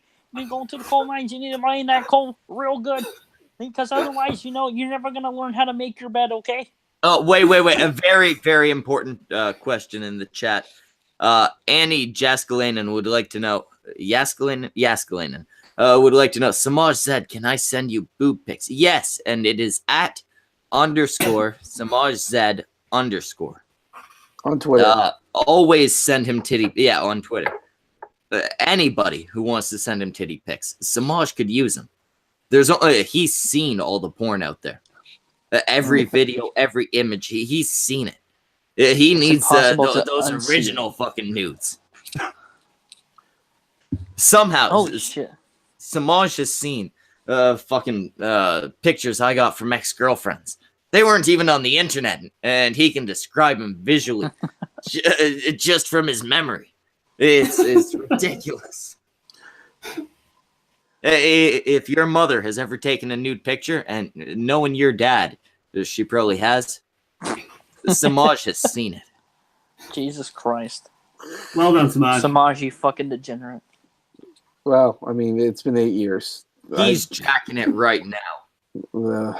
He's jerking it. This is usually where I put a plug in for Tenga eggs, but I've been told I can't do that anymore.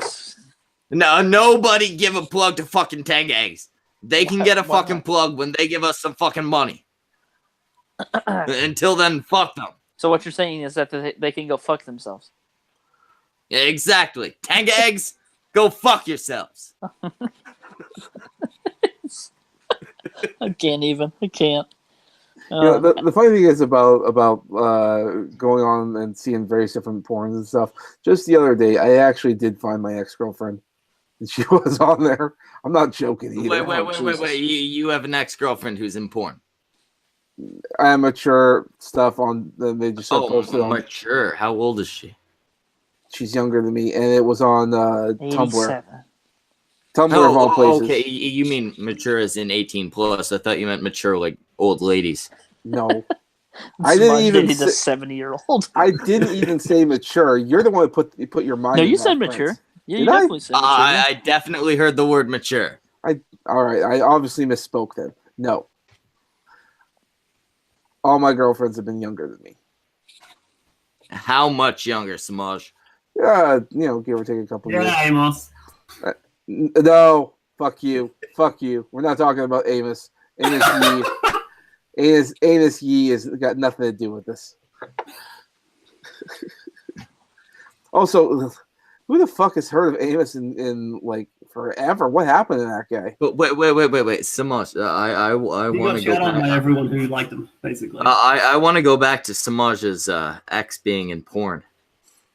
Oh, that's a good point.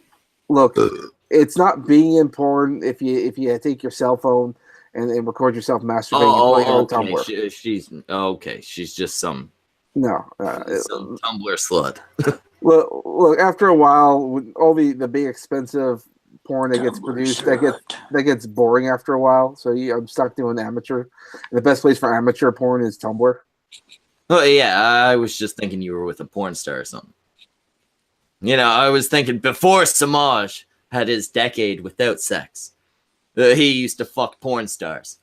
He used to do coke off of models' titties. Although I do, if I ever meet up with Tiki Bomber, she did say I can snort coke off her ass, and she does have it. So yeah, well, yeah. Oh, she has coke or has it? It's been 10 years, so I guess okay. It has been a while. Also, I don't know if that'll ever happen, but we joke about it. So don't worry, Samaj. No. It's gonna happen. I'll make it happen. But yeah, getting you a flight to wherever she lives is probably cheaper than funding a porno. Gotta get my passport first. If don't get your fucking. How many times do I have to tell you to get passports your are fucking hard to get. Degenerate? Passports take time. Schmeckle, give him $50 right now so he can go get a fucking passport. Jesus Christ! It actually costs a bit more than that. It's like $150. $150. Your fucking socialist country needs to die. Look, just become part of America so you can have like. Everything here is more expensive than it is there. No, and it's actually, not. It's not even just that. It's just that you guys have like 3 times the amount more on everything, absolutely everything. Also, the value of our dollar is less. So, I mean, that's why it's not 3 times. It's not enough less to make up for the Mexican difference. peso. Why you go to the States to get cheap shit? A fucking passport here, if I'm not mistaken, in America, whenever I got mine, was like $30, maybe 50.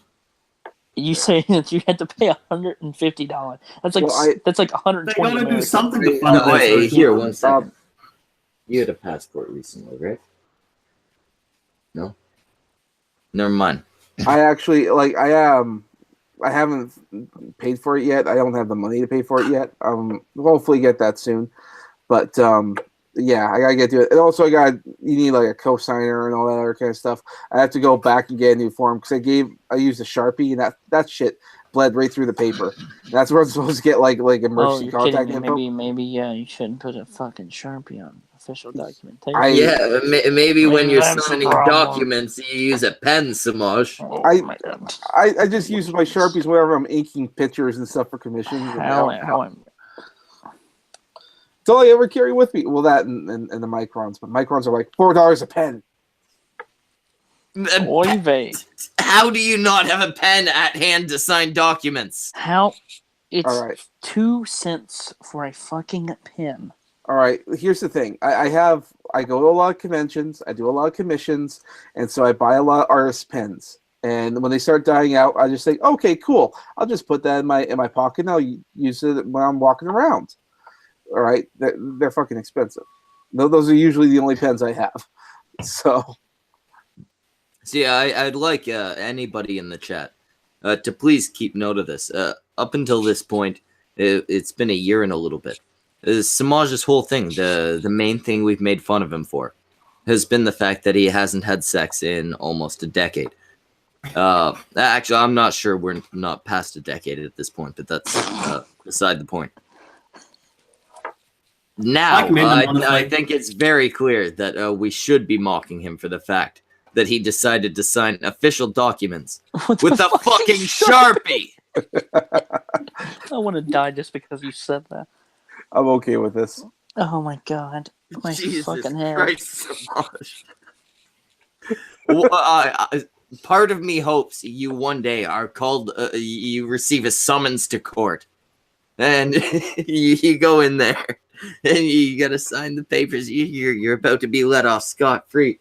And you pull out a fucking Sharpie and start scrolling on it, and you get held in contempt of court. Excuse me, Judge, I didn't have a pen to sign these. Oh, that's it. You're going to the fucking big house, bucko. Because that's the You know, I was gonna for let you go for this parking ticket, but you're going to the fucking jail, bucko. You're going to the fucking slammer, big guy. I'm putting you away because that type of stupidity might become dangerous. You know, I know that there's actually not any type of jail time I could give you, but I'm giving you 25 to life for this. You know what? Fuck it. Guards, take him out. Hang him. We're bringing back public executions just for you. For your fucking degeneracy. I hope you've learned your goddamn lesson, Smodge. No one ever use a fucking Sharpie to sign official documents again, or I swear to God it'll happen twice as bad. In Canada, that might happen. Cornered. You'll be drawn and quartered, you fucking degenerates. I'm writing a letter to fucking Trudeau right now. I'm saying we can make up and be friends if he lynches you. I found another vet who's in Kentucky who watches this fucking stream, which is hilarious to me. Yeah, we have at least 3 people in Kentucky who watch us, and all of them are terrible people, awful people. Not specifically who's the third because one? they're in Kentucky, just Who's the third? because they watch us. Fuck, what was it? Was a chick. Nuggets? I think it started with an N. Maybe. Oh yeah. Yeah, Nuggets. She lives in Kentucky. Yeah. It was probably her. You know, the world's growing so small now that I can now find somebody on a friend stream that does not live too far from me, does the same exact thing as me. And you know what's hilarious is that I actually, whenever I met Thorn, we started talking about stuff, and one of her best friends actually works with my mom, where my mom works currently, which is fucking crazy to me. Yeah, that's a little bit weird. I mean, I personally, I would not want Thorn knowing where you live. She is a scary lady. She's clearly some type of brown. Well, I don't live in that town. My mom just works there. Oh, okay. Then it's just your mom that's at risk. Yeah, exactly. I'm pretty sure Thorn is a serial killer. Oh, okay. Well, I can't disprove this, so I'll take which means it must be true. Exactly. Now remember, kids, if you don't have any solid evidence to disprove something, just assume it's true. Exactly. Praise Jesus! Oh, Jesus. Oh, boy. Jesus Christ. By the way, hey, Schmeckle, did you hear about the new update on the Nunes memo? No. So they have a texting scandal now on their hands in the FBI. There were these two, workers for the DOJ that were supposedly, if I'm getting the story correct, were supposedly texting each other. They were both married, had an affair, and we're texting each other about POTUS, who at the time was Obama, wanting updates on Hillary Clinton's investigation on Benghazi. Oh, 1 second.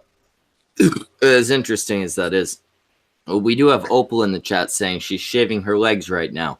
And then Mark Como with a very good question. Just your legs? Opal, shave your goddamn twat. Oh, You can't have a fucking bush growing down there. And your armpits. Don't forget the armpits. Yeah, shave your fucking armpits. And you know what? I know you're Mexican. Shave your fucking chest too. And your little hobbit feet. And your damn And shave your asshole. I learned from Sugar Tits that women have to do that. It took you. You couldn't ask your wife. No, she didn't say she had to. Just I learned during a conversation with her that that's a thing women do. Oh I should clarify. Yeah. I'm not saying Sugar Tits has to shave her. Wait, don't you?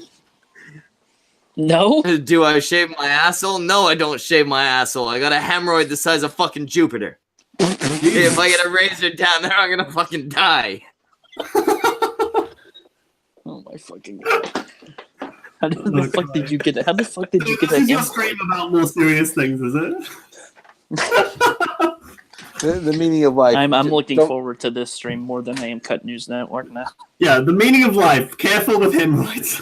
It's not a bad answer. Don't cut your asshole open whenever you have a hemorrhoid. Yeah. If you got a hemorrhoid, don't shave your asshole. I'm not sure if that's the meaning of life, not shaving your asshole when you have a hemorrhoid, but it's certainly good advice. Jesus Christ. I got a question, though. A serious question about the meaning of life. Okay. The meaning of life being, how late are we going with this? 10 to 40 more minutes. Okay. Nice. Just was wondering. Yeah, we'll wrap up either at 1:30 or 2. That's my fine. time. All good. Woof. But yeah, as far as the question at hand goes, the ultimate goal in life, which I've realized I could have phrased this so much easier, just the meaning of life. Somehow that phrasing didn't pop into my head.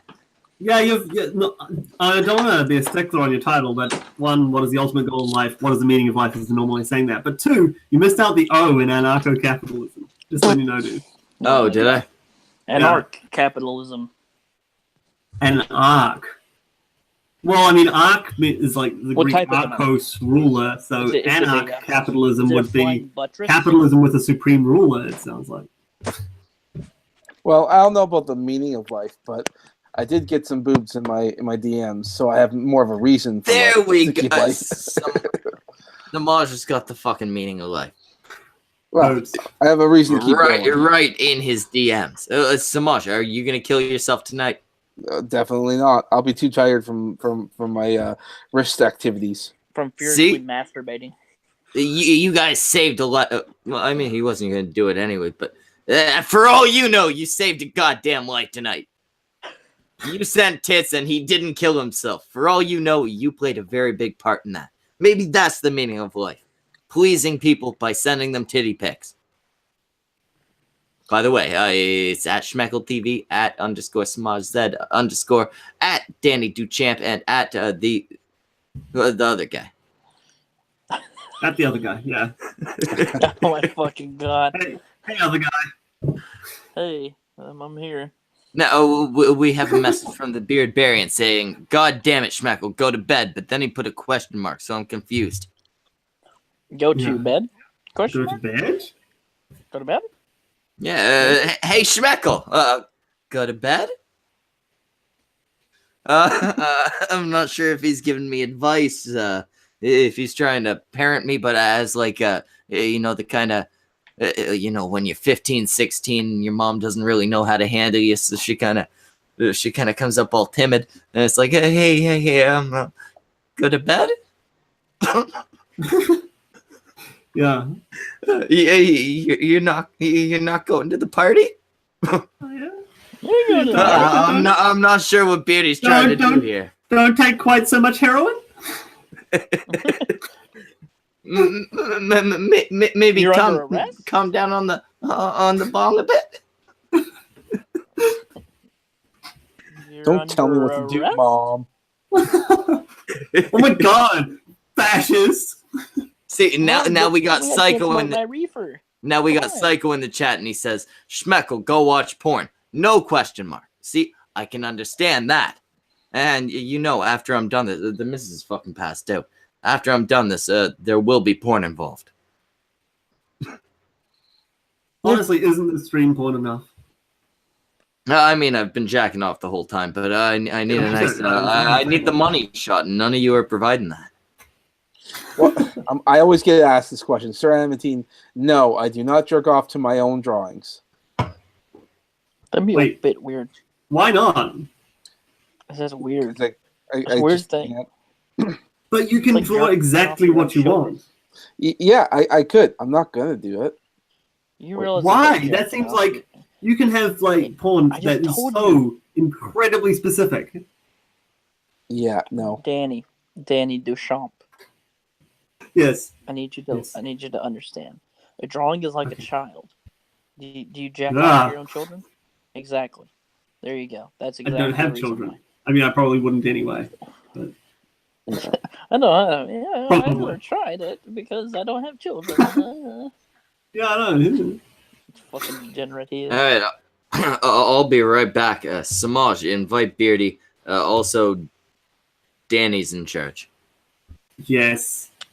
Excellent. Guess This who- is guess the who's worst still in decision you charge? ever made. Guess who still isn't in charge? Well, give it time.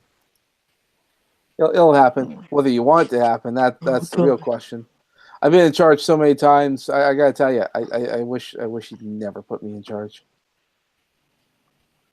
I'm still Okay, here. Butternut's in the chat calling me a cunt. Thanks, Who Butter. is? It's really nice. Futternut. Butternut. We'll tell Yeah. Futternut that he's a drunken, retarded Canadian. He is a drunken, retarded Canadian. There you go. You know, I True. didn't say it. That was all you. Yeah. Well, as far as Canadians go, he definitely has some reasons to get drunk. Well, with his ex, you know. Yeah, what No, with him Oh being god, a that terrorist. situation, man. What with Well, him being yeah. a terrorist and all, am I right? Yeah. You terrorist. And, Well, you let me- know, Good old Butter. being a white supremacist and all that. You know, it's a rough time. Let me tell you, nothing can make you more of an alcoholic than a really bad ex. Let me tell you guys something. There's a show. I'm not sure if it's on your Netflix, but there's a show on Netflix, or a movie more like, that is called XX. Never watch it, ever, unless you want to kill yourself, because that's exactly what you're going to do after watching it. There's better things to watch on Netflix, like the new Godzilla movie. It's an XX. anime movie. Yeah, XX is a feminist-made horror film anthology. It's 4 parts. All 4 of them are very, very, very, very, very terrible. Yeah, I mean, bad horror isn't bad. No, when you really it's think- not bad horror. I can stand bad horror. This is abysmal. Yeah. Well, I mean, yeah. The idea of No. feminist. Yes, go for it. Oh no, sorry. I'm sorry. I was talking to somebody. My bad. Sorry. That's what I you. thought it was muted. I'm sorry. Oh, There's okay. a kiss for you. There's 2 kisses. There you go. That's for you. Wow, this is very intimate. This is ASMR now. Apparently, Ash versus the Evil Dead. It sounds like a very good show. That's. Oh thanks yeah, to- I forgot that's on Netflix now, isn't it? I really should start watching. I watched like the first 3 episodes. And I really enjoyed it. But then again, that was Sam Raimi coming back for the pilot. And Sam Raimi, I fucking love his Evil Dead movies. They're so good. Oh, okay. I thought you meant I thought you meant that the actor's name was Sam Raimi. I was like, no, that's. No, I'm talking about the director, who also directed like Spider-Man 2, and I fucking love that movie. Mm-hmm. Spider-Man He 1 also was pretty. He also helped produce the video games. Really? Mm-hmm.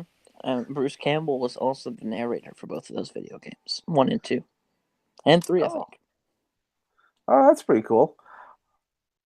I don't know what Sam Raimi's doing now. I know he did that Wizard of Oz movie, which was not very good. Which one? That new one with James Franco? yeah. That was okay. That wasn't terrible. It seems like a very expensive mess.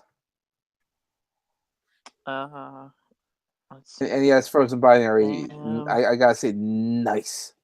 How do you spell his last name? Never mind, I found it. Okay. Who are we talking about? James Franco? James. He made let's see, Drag Me to Hell, which was not very good. Made Spider-Man 3, 2, and 1. And we all know how 3 turned out. 3, I don't think 3 was his fault. 3 was more Fox's fault than anything. He made The Gift, which was okay. He made For the Love of the Game, which is pretty good. Made A Simple Plan, which is really good. The Quick and the Dead, never seen it. Army of Darkness was fantastic. Evil Dead 2 was fantastic. Evil Dead 1 was fantastic. Yeah. And as right now, producing, he is producer of... Oh, he produced Don't Breathe, which was arguably one of the best horror movies of 2016. I would like to see him do more directing. Because I like a lot of his movies. They're fun movies. Like, he keeps the camera going and the action going. And like his stuff is just a good time. Yeah, that's just true. He made a short called Black Giandola for the Oceanside Film Festival. Apparently it has Johnny Depp, Laura Dern, Penelope Ann Miller, and J.K. Simmons in it. Sorry about that. Technical difficulties. Have we established the meaning of life yet? No, we're just talking about Sam Raimi. And we're talking about like the movies he's done. Are you a Sam Raimi fan? I don't know what that is. Sam Raimi, he did like Evil Dead, the Evil Dead movies, the first 3 Spider-Man movies, Drag Me to Hell. What else was he doing? Sam was just reading off his 3 Spider-Mans, all 3 of the Evil Deads, Drag Me to Hell. Produced Don't Breathe. Produced what was the other production he worked on? Yeah, so he's a director who does a lot of like Poltergeist. Oh, did he do Poltergeist? Oh, okay. Yeah, he produced Poltergeist, like the new one. Oh, okay, the new one. I like the Steven Spielberg original. I thought that was pretty good. But yeah, no, Sam Raimi is one of those directors who knows how to like move the camera around, and he did that with Evil Dead, where he just sort of put like a camera on a bit of a rig, and he had some guys running around the woods while the actor would run around, and no one was doing that at the time, which made it really cool. But it makes for a very good, heart-pumping and fun time kind of a movie. So I don't know. Have you guys seen 30 Days of Night? No, I know of it though. Okay, so 30 Days of Night, if it was not for Spider-Man 3, I think, it would have been directed by Sam Raimi. Really? But it was only instead produced by Sam Raimi because Sam Raimi loved the comic book that they made about it. So, okay. Instead of directing it because he had Spider-Man 2, he just was a producer on it.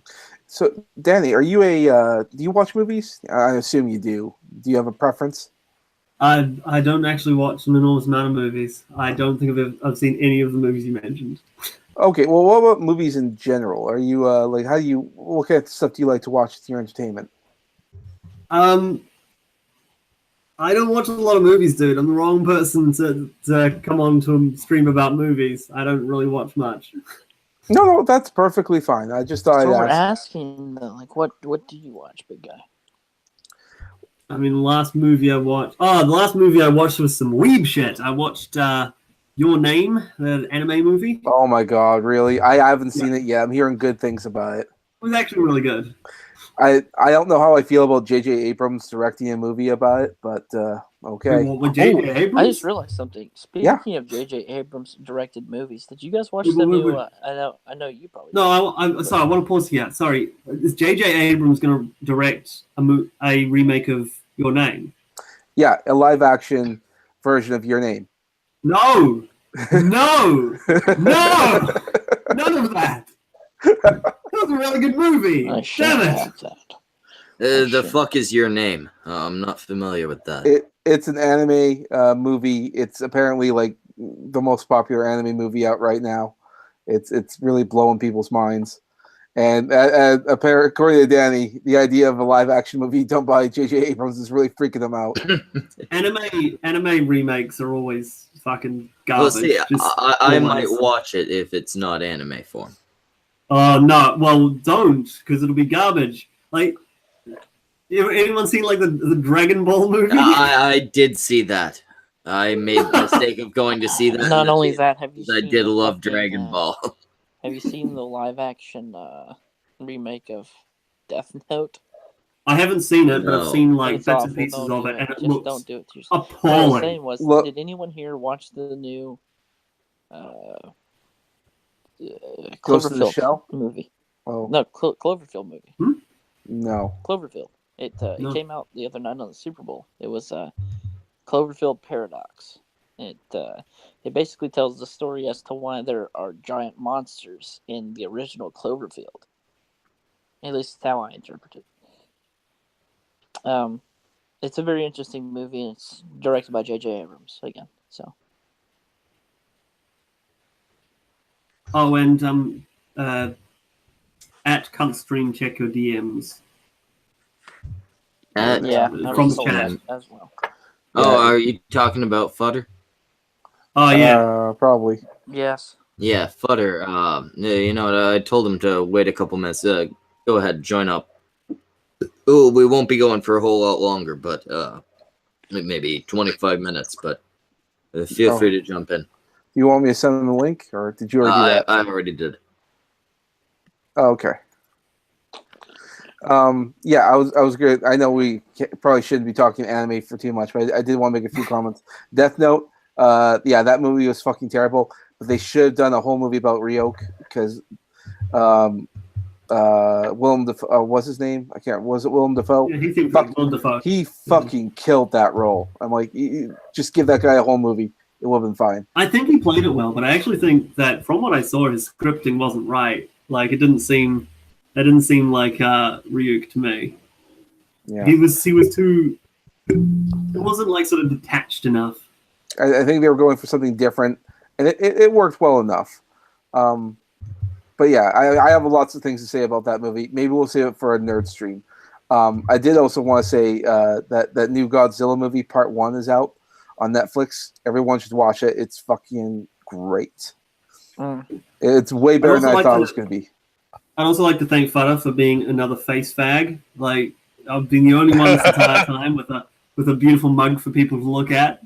Thanks for joining. I just commented on another stream earlier. I show my face every goddamn night. I'm taking a fucking break. And just for the record, I refuse to watch any Godzilla movie after that one in the late 90s, early 2000s that I spent $750 on. And I walked out halfway through. All right, just worst movie I've ever. No, life. I watched one bad movie. Now I'm never gonna watch any other movies about that same topic again. All right. Absolutely. I can understand. I watched a bad Spider-Man movie. It's called Spider-Man 3, and yet I went to go see two other bad Spider-Man movies, and then they fantastic. At least that was the last one made. But it wasn't. There's like 3 other ones after Spider-Man 3.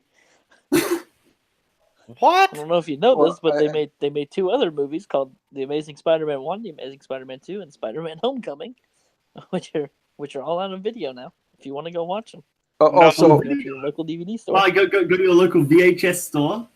Your local you can go to your local Blockbuster. Wait. we just got Futter here. Futter, what's the fucking meaning of life? The meaning of life is death to fucking exes.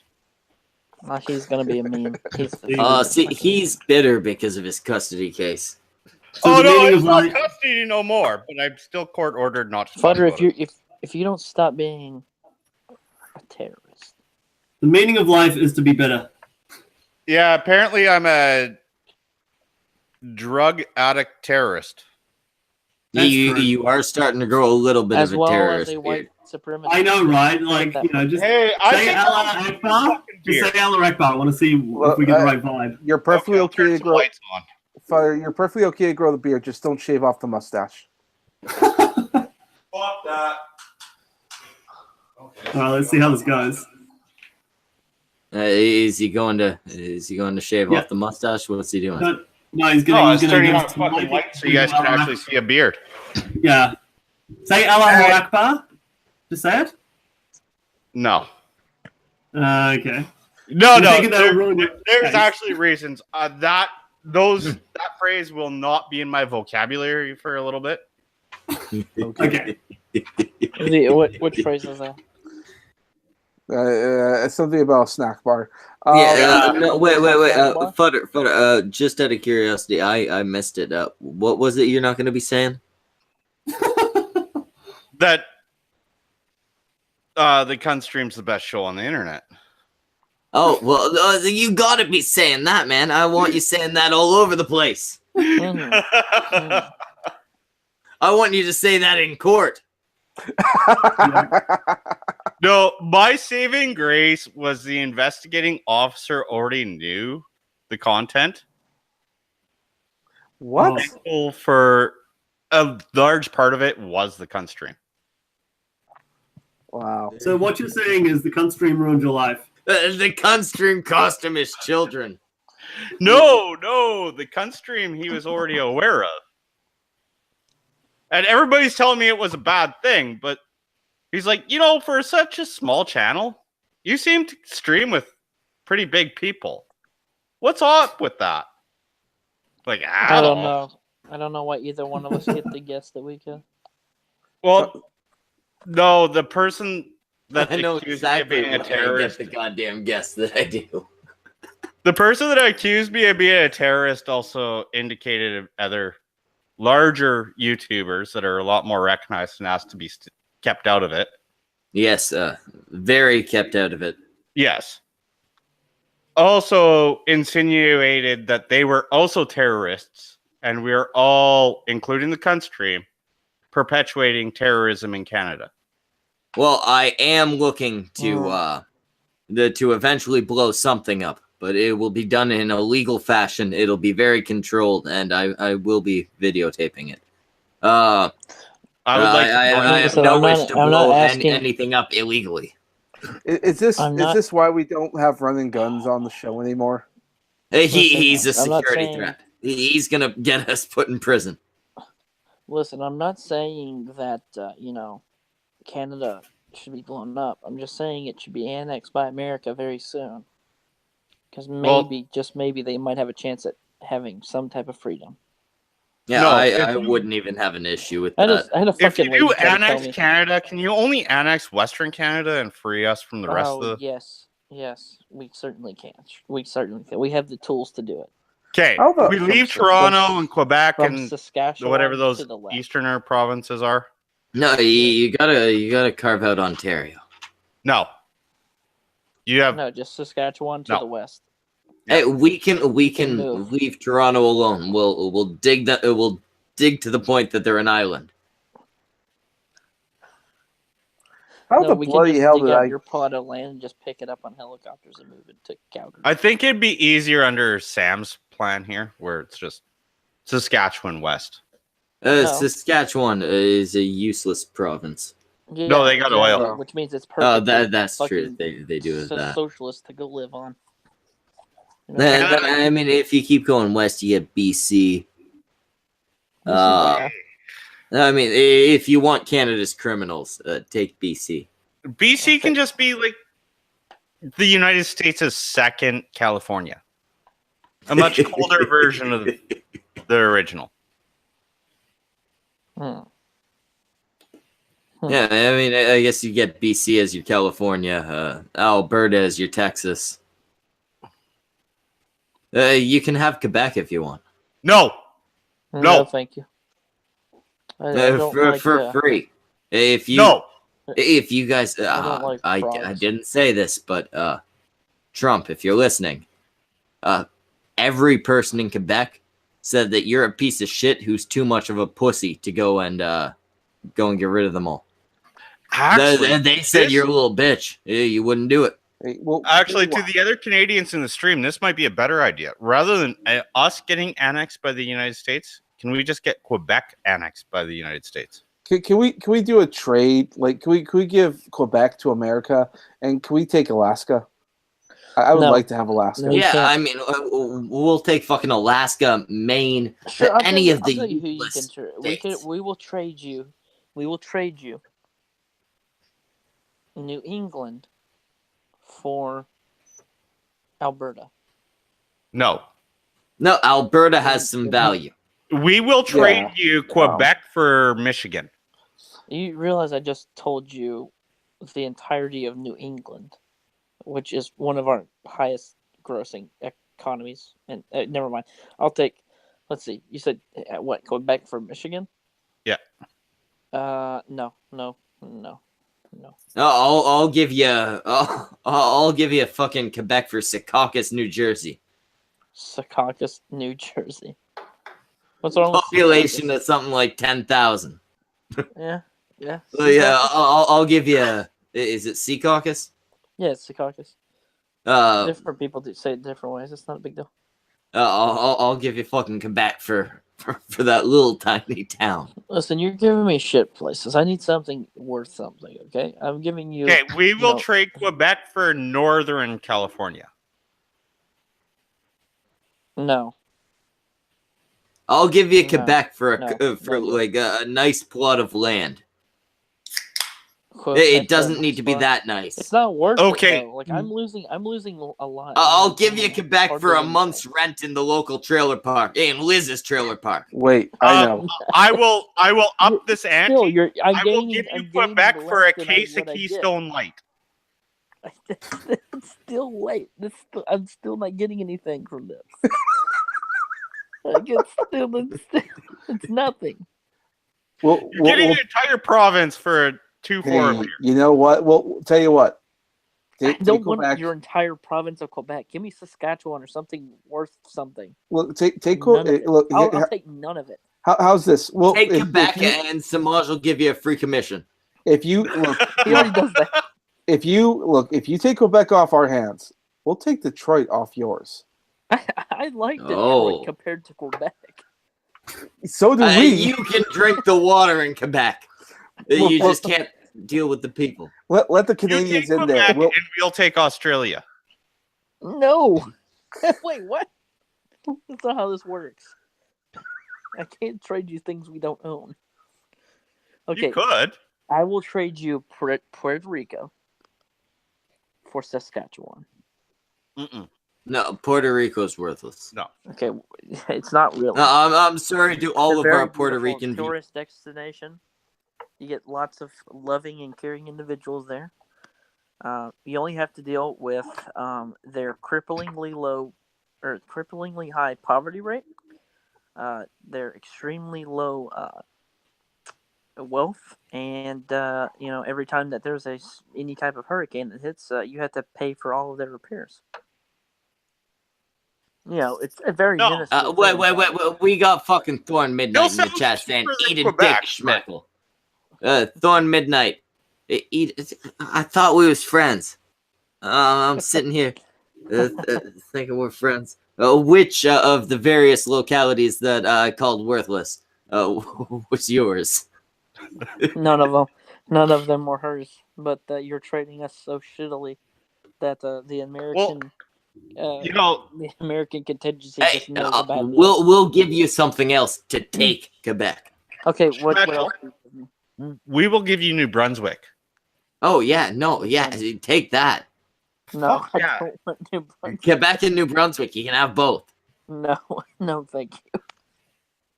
And fucking Newfoundland. I will Take take. No, I want to I keep the will new. take the Prince Edward Islands. I'll take Prince Edward Island and the Maritimes. No. for Michigan. No. Why? No, because we're still fucking. That's like us just saying, "Hey, here's some money. Give us another Quebec." The best part is Danny's sitting over here and he's like, I got nothing to offer. I live in New I Zealand. have no idea what the fuck you guys Well, are I'll talking give you about. one sheep for a cow. I don't know any of the places you're talking about, but I will give you Hamilton, and we can take all of them. That's fine. You can get rid of them. Now, do you guys Hey, actually... Hamilton. Yes. Wait. I It's think we just got a occurred deal to on the me. table, Schmeckle. I Yeah. think we got a deal. Oh, yeah, if we can get rid of Quebec, I'll take whatever he's offering. Danny's Hamilton. offering a place called Hamilton. Yeah. It's a shitty little town in New Zealand. It's For the still, entire still province better of than what Quebec. we got. Hey. Hey, look. Oh, hey, Opal. What's the poppin', meaning of Opal? life? To not die. Oh, well, that's... it's just, Wow. Thank you for contributing. Fuck's sake, Opal. I was in the shower. What did I miss?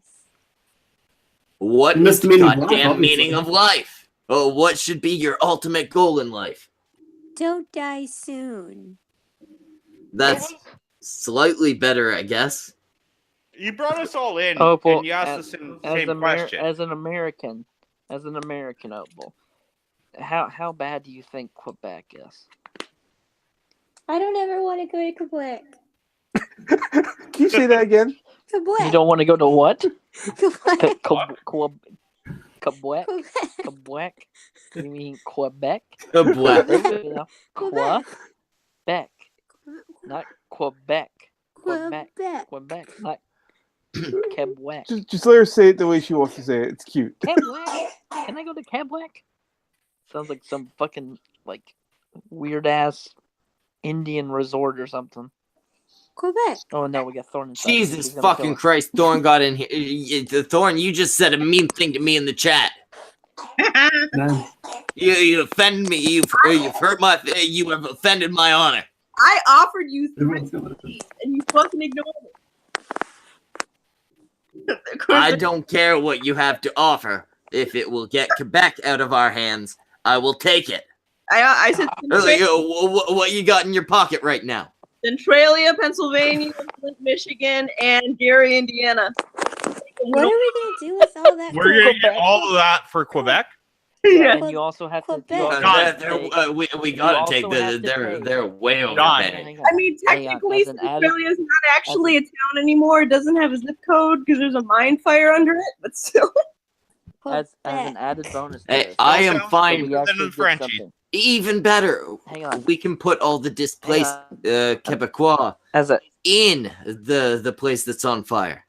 Is there oil in the Q place in Canada? No. yes, there. I think there is. The cute But, place says here- oil. Yeah, let me add there's this on oil here. there, but nobody can get to it Schmeckle. because it's Schmeckle. covered in French people. Schmeckle, I'm trying to delegate here. I'm trying to delegate, big guy. I don't want to delegate. We're talking No, the Quebecois. If Exterminate there's them. oil, No, the Americans listen, will find okay, a way to get it. so we actually get something in this deal. I get to pick 1 million citizens from Quebec that still have to live in Canada, and we only get to pick. You guys have Be no my say in that. ex. Ooh. Make that's- plenty Hey, stay. hey, Danny. Oh, Thanks for coming who's on. gonna I be- see. Hold on, Thanks guys. very much for having me, guys. Thanks Have a good for, one. it was a Danny very Duchamp. riveting conversation. Thank you for Danny having I us. hope you're all land cats now. You going to One be a Discord person. later, Danny? My Danny Maybe. Duchamp. I've got to go do some stuff, but maybe. We'll catch you I later, love guys. you, Danny Duchamp. Goodbye, person. The swamp. Enjoy your roads. Oh my god, he just made the roads joke. Why would you do that? Oh, why have you done this to me? I don't think he heard it. Gary is just a shithole. No. So we have a deal. So what did you say? You said Gary, Indiana, Detroit, Michigan, Flint, Michigan, and what was the other one? Oh, Gary- The place in not that Pennsylvania that's like on fire all the time. It's not And on then fire. we There's get a fire under the town, and they had to Yeah. basically kick everybody out and get rid of the zip code because it's not. it has fissures that eat buildings whole.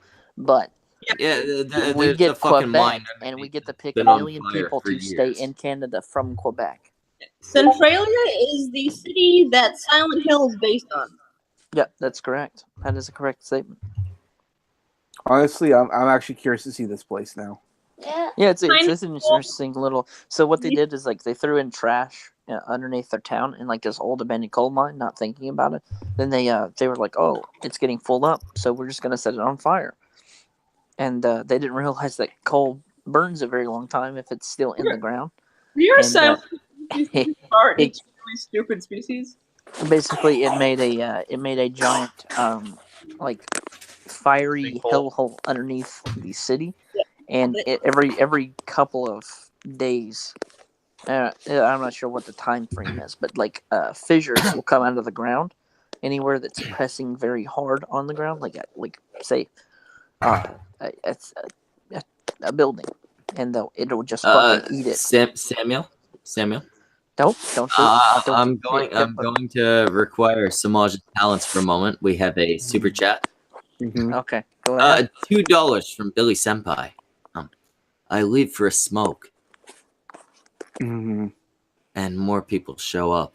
Mm-hmm. Cool. That feels Ew. very half-hearted, Samaj. I need you one good one. Yeah, we're gonna need some more emotion, Samaj. You're half-assing this. I'm feeling uncomfortable. I think we need some context here, people. Schmeckel thought it was a good idea to add to Nightbot that every time someone donates into the super chat, I have to moan. Oh my fucking god! That was a golden idea, actually. And my Oh mom's my in God, the next that's room hilarious. starting to sleep. I don't feel safe. Oh boy, you should never feel safe. Oh, Opal, you're 21. You're an adult. You don't need an adult. You are an adult. I need an Oh, adult she's or like adult. 14. Opal I claims am to be an adult. We've all seen proof that she's an adult, yet I still can't quite believe it. I still can't believe it. I need an adultier adult in my life. She's an because adult trying to raise That's why you get a adult. girlfriend. So, Look, Thorn, you're 30 and open to an open relationship, right? You know how taxes work. I actually don't. Somebody else was it for me. I suck Oy at taxes. vey, guys. I This fucked is some them up. degeneracy. You know how taxes work and what to do for speeding tickets. all we know is that taxation is theft. Apparently, What? Did you get a speeding ticket, Opal? No, I I don't think- know how to drive. I think You don't know how to taxation is eat. charity. Hang on. You don't know how to drive? I don't know. I know how to drive. Hang on. No, hang on. You don't know how to drive. I do not know how to drive. I'm gonna Oh, kill myself. Okay. Opal. Bye. I'll Is that a talk to you real guys later. I'm statement? just gonna go die. That is a real statement. Fuck you. Why is Fuck everything about you so disappointing? I don't know. Wait, another $2 from Billy Senpai. Samaj, I hope you're gonna not half-ass it this time. read it. 1 second, I'm gonna wait till the missus stops dying. Stop Oh, dying. she's with you? Yeah, well, kind of. No, she's she never. passed She the fuck out. definitely doesn't live with him. Just pass the fuck out. Senpai, notice the moan. Mhm. For fuck's sake, Samaj, is that what you're wasn't really really gonna give moan. me? He's giving you Bill- money, and you're gonna half-ass it like that. You missed a word. There was one more word. Nice. Ah. There we go. He put a little bit of heart into that. I was waiting for you to finish the super chat. Don't half-ass it, lazy bum. Well, I was gonna Yes, say we got people in the chat calling you a dirty whore. I would like more sexual abuse thrown towards Samaj. Also titties. Show him your tits and call him a little small-cocked bitch. It's his king. Oof. No, that's a very I'm that's a pretty very sure coughing anything. child. Yeah, my kid has the flu. Does he Oh, have the boy. flu or does he have like starvation? Yeah, he doesn't. He does not have the starvation. I have corrected that problem. Yeah, he helped me. Excellent. Chat, stop talking to me like I'm a bitch. And I've been going to my grandparents more, so I've also been sort of. I learned how to cook steak from my grandpa. Holy shit! Miracles do exist. Oh, maybe that's one of the things you can cook on your cooking show. You made barbecue sauce the other day, and it actually looked like barbecue sauce. So Yeah, I can make meat and bread, Yeah. and I can make box macaroni. She you can box also make her fucking barbecue kid. sauce meal. She There can you make go, Samaj. Are you macaroni. fucking kidding me? I wasn't gonna Oh, up it to $5. All I'm right, sorry. Futter. I'm gonna let you read this while Samaj moans. Anything Sam says to do, do it.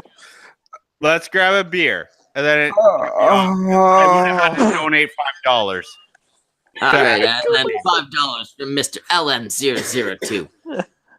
Oh, for fuck's sake, stop dying. There we go. She covered her mouth. Samaj said, what's the status on the Opal lewds? Love you, Opal. You said you said that was such a sad moan. Do we not get lewds? Opal, you will get goddamn lewds when your voice becomes that of an adult. I'm sick. This is as deep as my voice can go.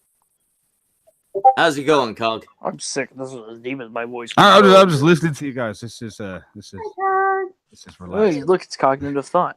Hey, Okay, Cog. okay, it's political. Hey, man. Hey, political. Good to see you. Hey, Fudnut, how you doing too, man? Good to see you. Long time no chat. I does that- think what does Cog's that sitting here mean? making What fun is of pointing pointing out the cognitive shitty crap thought? we got. Lots of people talking to Hey, Thon. Hey, so much. Hey, Thorn, I have a question. Uh-huh. What happens if I start taking anti-wrinkle cream on my face at 20? Probably a lot of nothing. You're shitting me, right? You will probably get wrinkles before you're 30. Don't You're waste. shitting me, right? My grandma tried to buy me some today. No, just use Oh my god! Did you call her a cunt? No, Opal, Why? are you still 'cause dying? Because she says I have to look nice for a What? man in the future. I don't know. And then she said some more stuff in Spanish. I thought you were dating somebody. I am. Gotta look good for your What funeral. are you talking about? You got somebody. I know, but my family hasn't met him yet. After Satan, I'm a Oy little vey. worried about introducing a boyfriend. That's because After he's Satan. black. After That would make Satan. sense if it Literally was black. Beelzebub. Huh? After literally Beelzebub. Yeah. After literally Beelzebub, I'm a little nervous about introducing. Beelzebub. You met him? Yeah, that's my kid's father, guys. Oh, yeah. You talked. Yeah, never mind. Yeah. Yeah. Oh yeah. It's like, hey, How are you hey, feeling anyway, Opal? Are you still dying over there? You're preparing for a funeral? How are you doing? I'm still sick. Can't you tell? This is my sick voice. Well, what happened to you? Was it some food or something? I keep getting told it's your food, but I'm gonna speculate beyond that. I had the flu, and because my body is stupid, my body overreacted. Because and I her had to go body to the is ER. lacking in proper nutrients. I have Because of ulcerative colitis. somebody's cooking. We won't blame hers. I have But somebody's ulcerative. cooking. It wasn't cooking. It was the flu, and I have ulcerative colitis, and I threw up blood. And it's how not fun. how did you end up with Ulcerative colitis. ulcerative colitis? I don't know. They said it just happened. Yeah, it doesn't just happen, Do Opal. you know how Causes ulcerative Opal. colitis actually forms? How does Also, it colitis Diet. kind of It's from a poor diet. They told me. It doesn't mean I know, but you cannot be aware of it, and then you are just told in the doctors. My brother had the same thing happen to him. Oh no! I got a lesser form of the same thing. I got like just basic ulcers, but it comes from poor diet and like spicy food, booze. You don't do you don't drink or do drugs or smoke or anything. Y'all a but- bunch of sickly motherfuckers around. So My, essentially, you can get these ulcers from doing anything that is fun. No, my yeah, doctor, everything good fucks your stomach up. my doctor. No, told- ulcerative colitis, as far as I know, is autoimmune, isn't it? So it's That too. Well, stress also affects it. My doctor told me that my immune Yeah, stress system can. is Yeah. my immune system is stupid, and my immune system attacks my digestive organs. Do you not think you could have less stress? stress? Just a question. Do you not think you could have less stress by, not cooking like your coffee when you're making a brew of coffee? Like, imagine like cut down the time it took to make a cup of coffee in the morning. That'd be a good start. Okay. No, I mean, that's a lot of stress to go, oh, fuck, I gotta skim this shit off the top. You're just making a cup of coffee, man. It's supposed to kind of wake you up but relax you a bit. Like, but it's, people have a cup of coffee and go, and you're just like, fuck, this is taking me ages, this. It's not good for you. It's fine. I got a French press. It's nice. Yeah, you don't use a French press for morning coffee. Hey, do you know what's a better idea than having a coffee maker? Or a French Making press? No, what? A Keurig. Oh, fuck off. That's watered down piss coffee. No. No. What the fuck? No, are you you get retarded? these Have things. you ever had a Keurig? Keurig is the best shit on the market, man. Keurig is probably the best thing I've ever. had multiple Keurig coffee. It's not nearly strong enough. I don't drink coffee, Did you but I realize hear enough what about it type of to Keurig know how did good you it use? is. Hey, you get these things. There you go. That's the only way I'll have Keurig. You put Yeah, your own exactly. damn coffee in. It costs 5 well, cents yeah. a fucking coffee instead of 87 if you can cents put a your cup. own fucking coffee in, then that's different. So I opt for just not drinking coffee. Wait, there you go. And it also makes you the also perfect sometimes amount, like to go and you to can make it Starbucks. bold. Coffee. And You can make it strong coffee. You can I make can't it stand weak coffee. I'm not a fan at all. I don't like the flavor. I love the smell. Can't stand the flavor. The actual taste is too bitter for me. No, you're fucking British. You like your hot beverages to taste like flowers. No. Well, to be fair, I do like Darjeeling tea, so you're probably not too far off there. Why the fuck do you like Darjeeling tea? Darjeeling tea is a great fucking cup of tea. It's a great cup of tea. I You don't even have What to. the fuck The thing is is, it? right. The thing is that when you have the thing is if you're gonna have tea, if you're gonna have tea properly, like I know people mix it with milk and sugar, and I do usually when I'm having like a dark tea or something like that with black tea. But if you're gonna have like a light tea like Darjeeling, you can if you want, but you don't really have to put milk in or sugar, and it just tastes nice. That's the point. So you just have the tea; it tastes delicious. I've Give never really that had tea child before. some cough medicine. Yeah, no, man. I already gave him medicine. Wait, is your child sat there with the Give flu him while the you're sat entire there with, bottle. like recovering from the flu? How is this helpful? Like, I have Mommy's getting better over here while the child is dying and giving it back to me. I'm confused. I have no help. Okay, there's nowhere else for this little guy to go. Is that kid bonging it over there?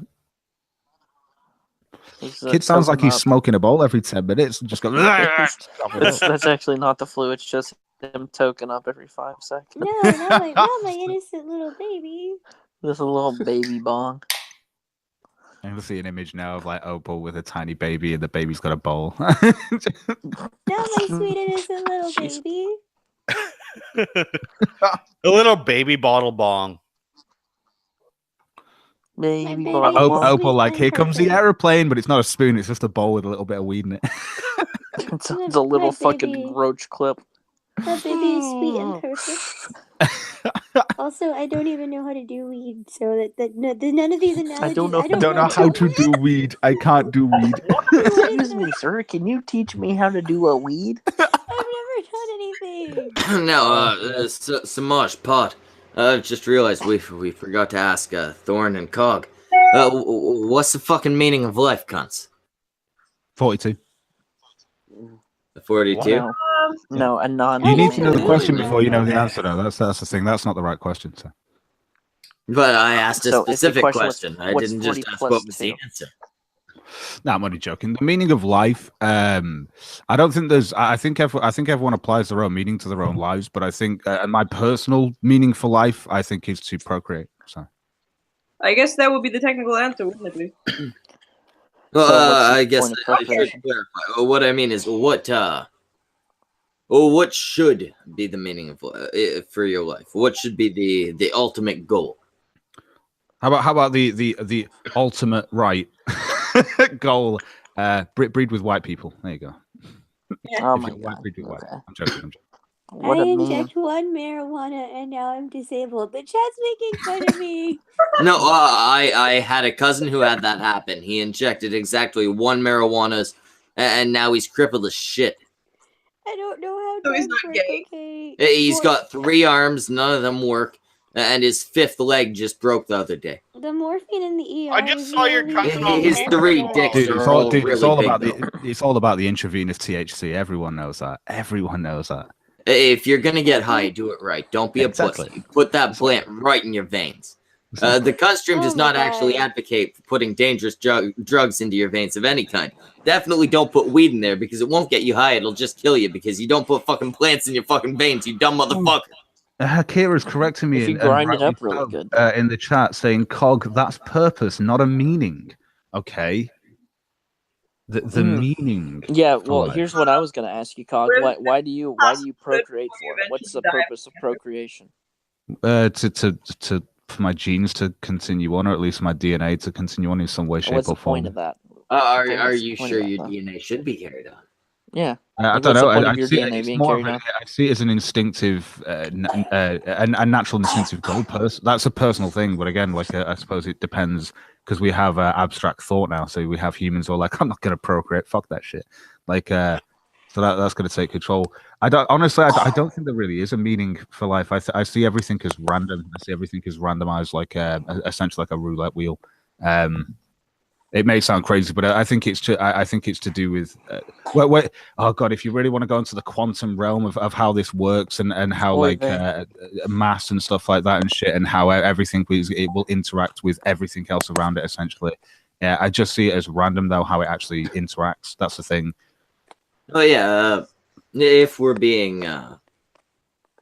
looking at it objectively, there's no reason because we weren't created for any reason. But what I'm asking is which is the best path to follow as far as a goal? What should be your To enjoy your life as best as you can, even though it's shit, like the world around you. So that's probably what to just enjoy it, have a laugh. I refuse to say my life is shit. I probably that's fair enough. I'd say my life Flutter is better than some legally people. cannot at this point say that his life is shit while alive. Better than a shit people in Africa. That doesn't mean the world. And if you look at the majority of the world, it isn't still a shithole. A lot of the world is still a fucking shithole. It's fucking awful for a lot of people got to live that. While you're sat there all day, probably on like your minimum wage job or you're on benefits or something like that. And if you're on benefits and you're seeing daytime TV, all you'll be told all day while you're on benefits is how you should be giving that money to all of these poor Africans. That's your whole day. Unless you're like, you can go searching for work and stuff, which is usually online. But if you glance over to your TV, they'll be telling you to give your benefits away to some fucking poor sap in another country. And you're like, oh, fuck. I've got no money. It's just the way that it is. It does minimum wage. It's the same. Does seem a little strange that the people who get all those fucking third world country commercials are the ones who aren't at work making money. Third world country commercials are the worst things in the world. Here's the question you should be asking when you see that commercial. Why is the cameraman not giving that kid who's drinking a piece of like shit water just a bottle of fucking, just a bottle of smart water? You'd think at some point he could walk up and go, hey kid, here's a sandwich. Yeah, like, why are you videoing this kid drinking shitty water? Are you getting off on this? You know exactly what it is. There's some guy standing, I think Sam Kinison did a bit about it. Maybe George Carlin, but I think it was Sam Kinison.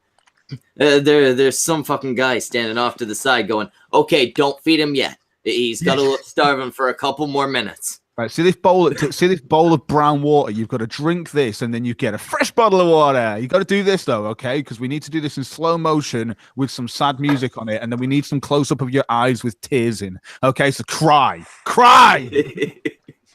Yes, Daddy. Yeah, and you know that's got to be part of it. Okay, It's not like they just wait until these children cry. Yeah. That takes time. I assume when you're an African baby, you're tougher than the average baby. Oh yeah, this was just You like don't cry for shit. These are periods of my life when I was in part-time work, and like when you're at home, you're trying to look for that second job or trying to just get a full-time job, and then these things come on, and it's like, I don't have enough money to give to these. Stop fucking! And it's every fucking advert. It's just some other like sad fucking Enya music in the background, and some fucking black and white fucking like footage with some kid that's just like drinking shit water. Hold up. Yay! I actually dated a Mormon chick, and her brother. like her dad was like the pastor or whatever, and her brothers went to these African countries. You know what her What did brothers they think of black? What did they think of black people? Because I thought don't they think that they're cursed or they're a cursed people? I have no idea. I wasn't with her long enough. But even her brothers are like, those are the happiest kids I've ever seen. Like they were starving and they were dying, but You they know were what? They're happy. fucking It's happy. because they've never seen white people before, and they saw white people. They're like, "Oh my God, our saviors! Thank Christ." Well, It's I don't know. It's obviously mean. weird. It's, so It's mean. like I've had friends who I've spoken to online who live in Africa, like a long time ago though. Like I used to chat to them all the time, like almost like a pen pal sort of thing, you know, where you were trying to find out a bit more about the world and shit like that. And like we could do like video like hangout sort of thing, and we used to have a chat and shit like that. And every time I saw like that, like obviously where they live, their shanty villages and stuff are fucking crap. They really are crap. But the kids and everyone actually look really happy, like they're enjoying their lives and stuff. Well, but they don't know any different. you know, but yeah, they don't know any better. They've probably got diarrhea and they'll be fucking dead 2 days. Like 2 days from now, they'll be dead. You know. They probably think diarrhea Jesus every day is fucking normal. Crazy shit.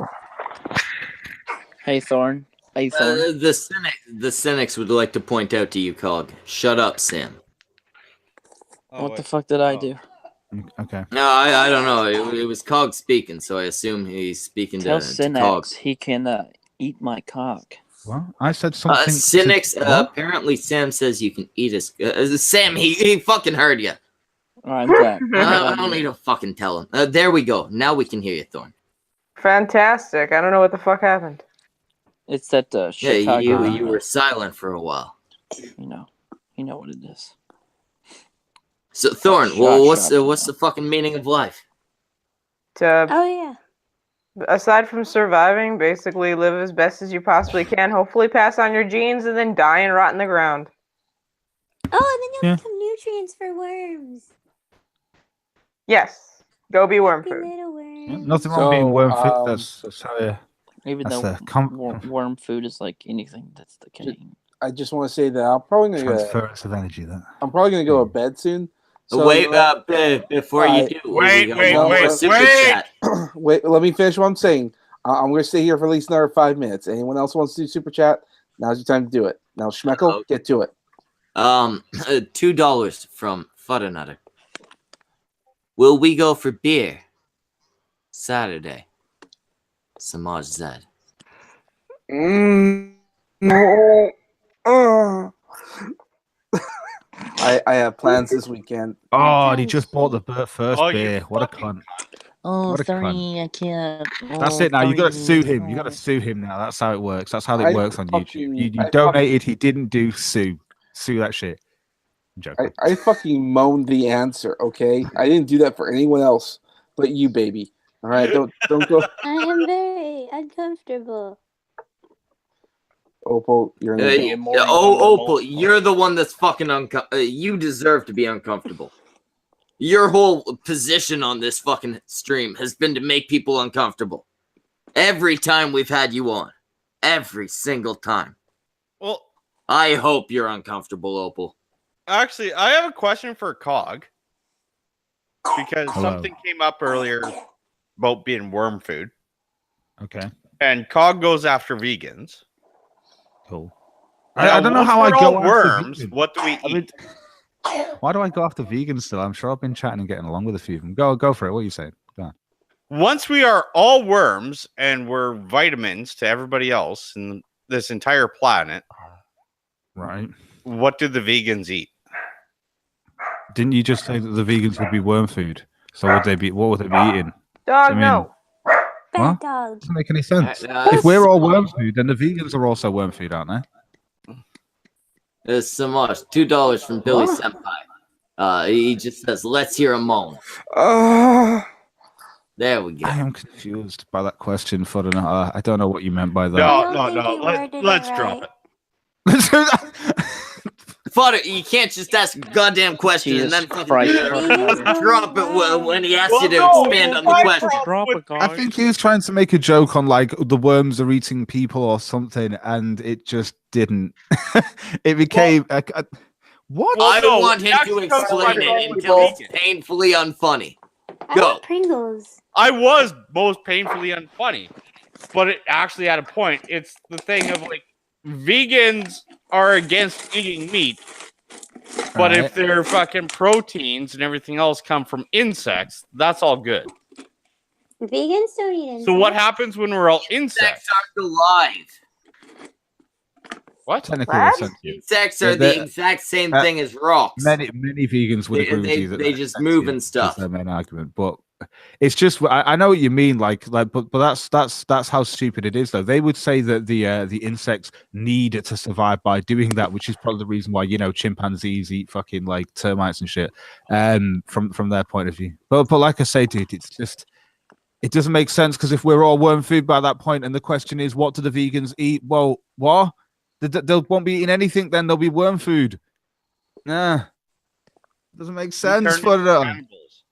It was a joke. It was a badly played joke. It doesn't make sense.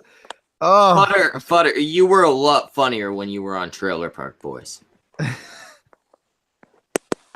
Trailer Park Boys is an awesome fucking show. And he looks just like Ricky. Look at him. There's a little. Fuck you. I'll get my Oh, grade 10 someone's one day. grumpy. Maybe you need to go tonight.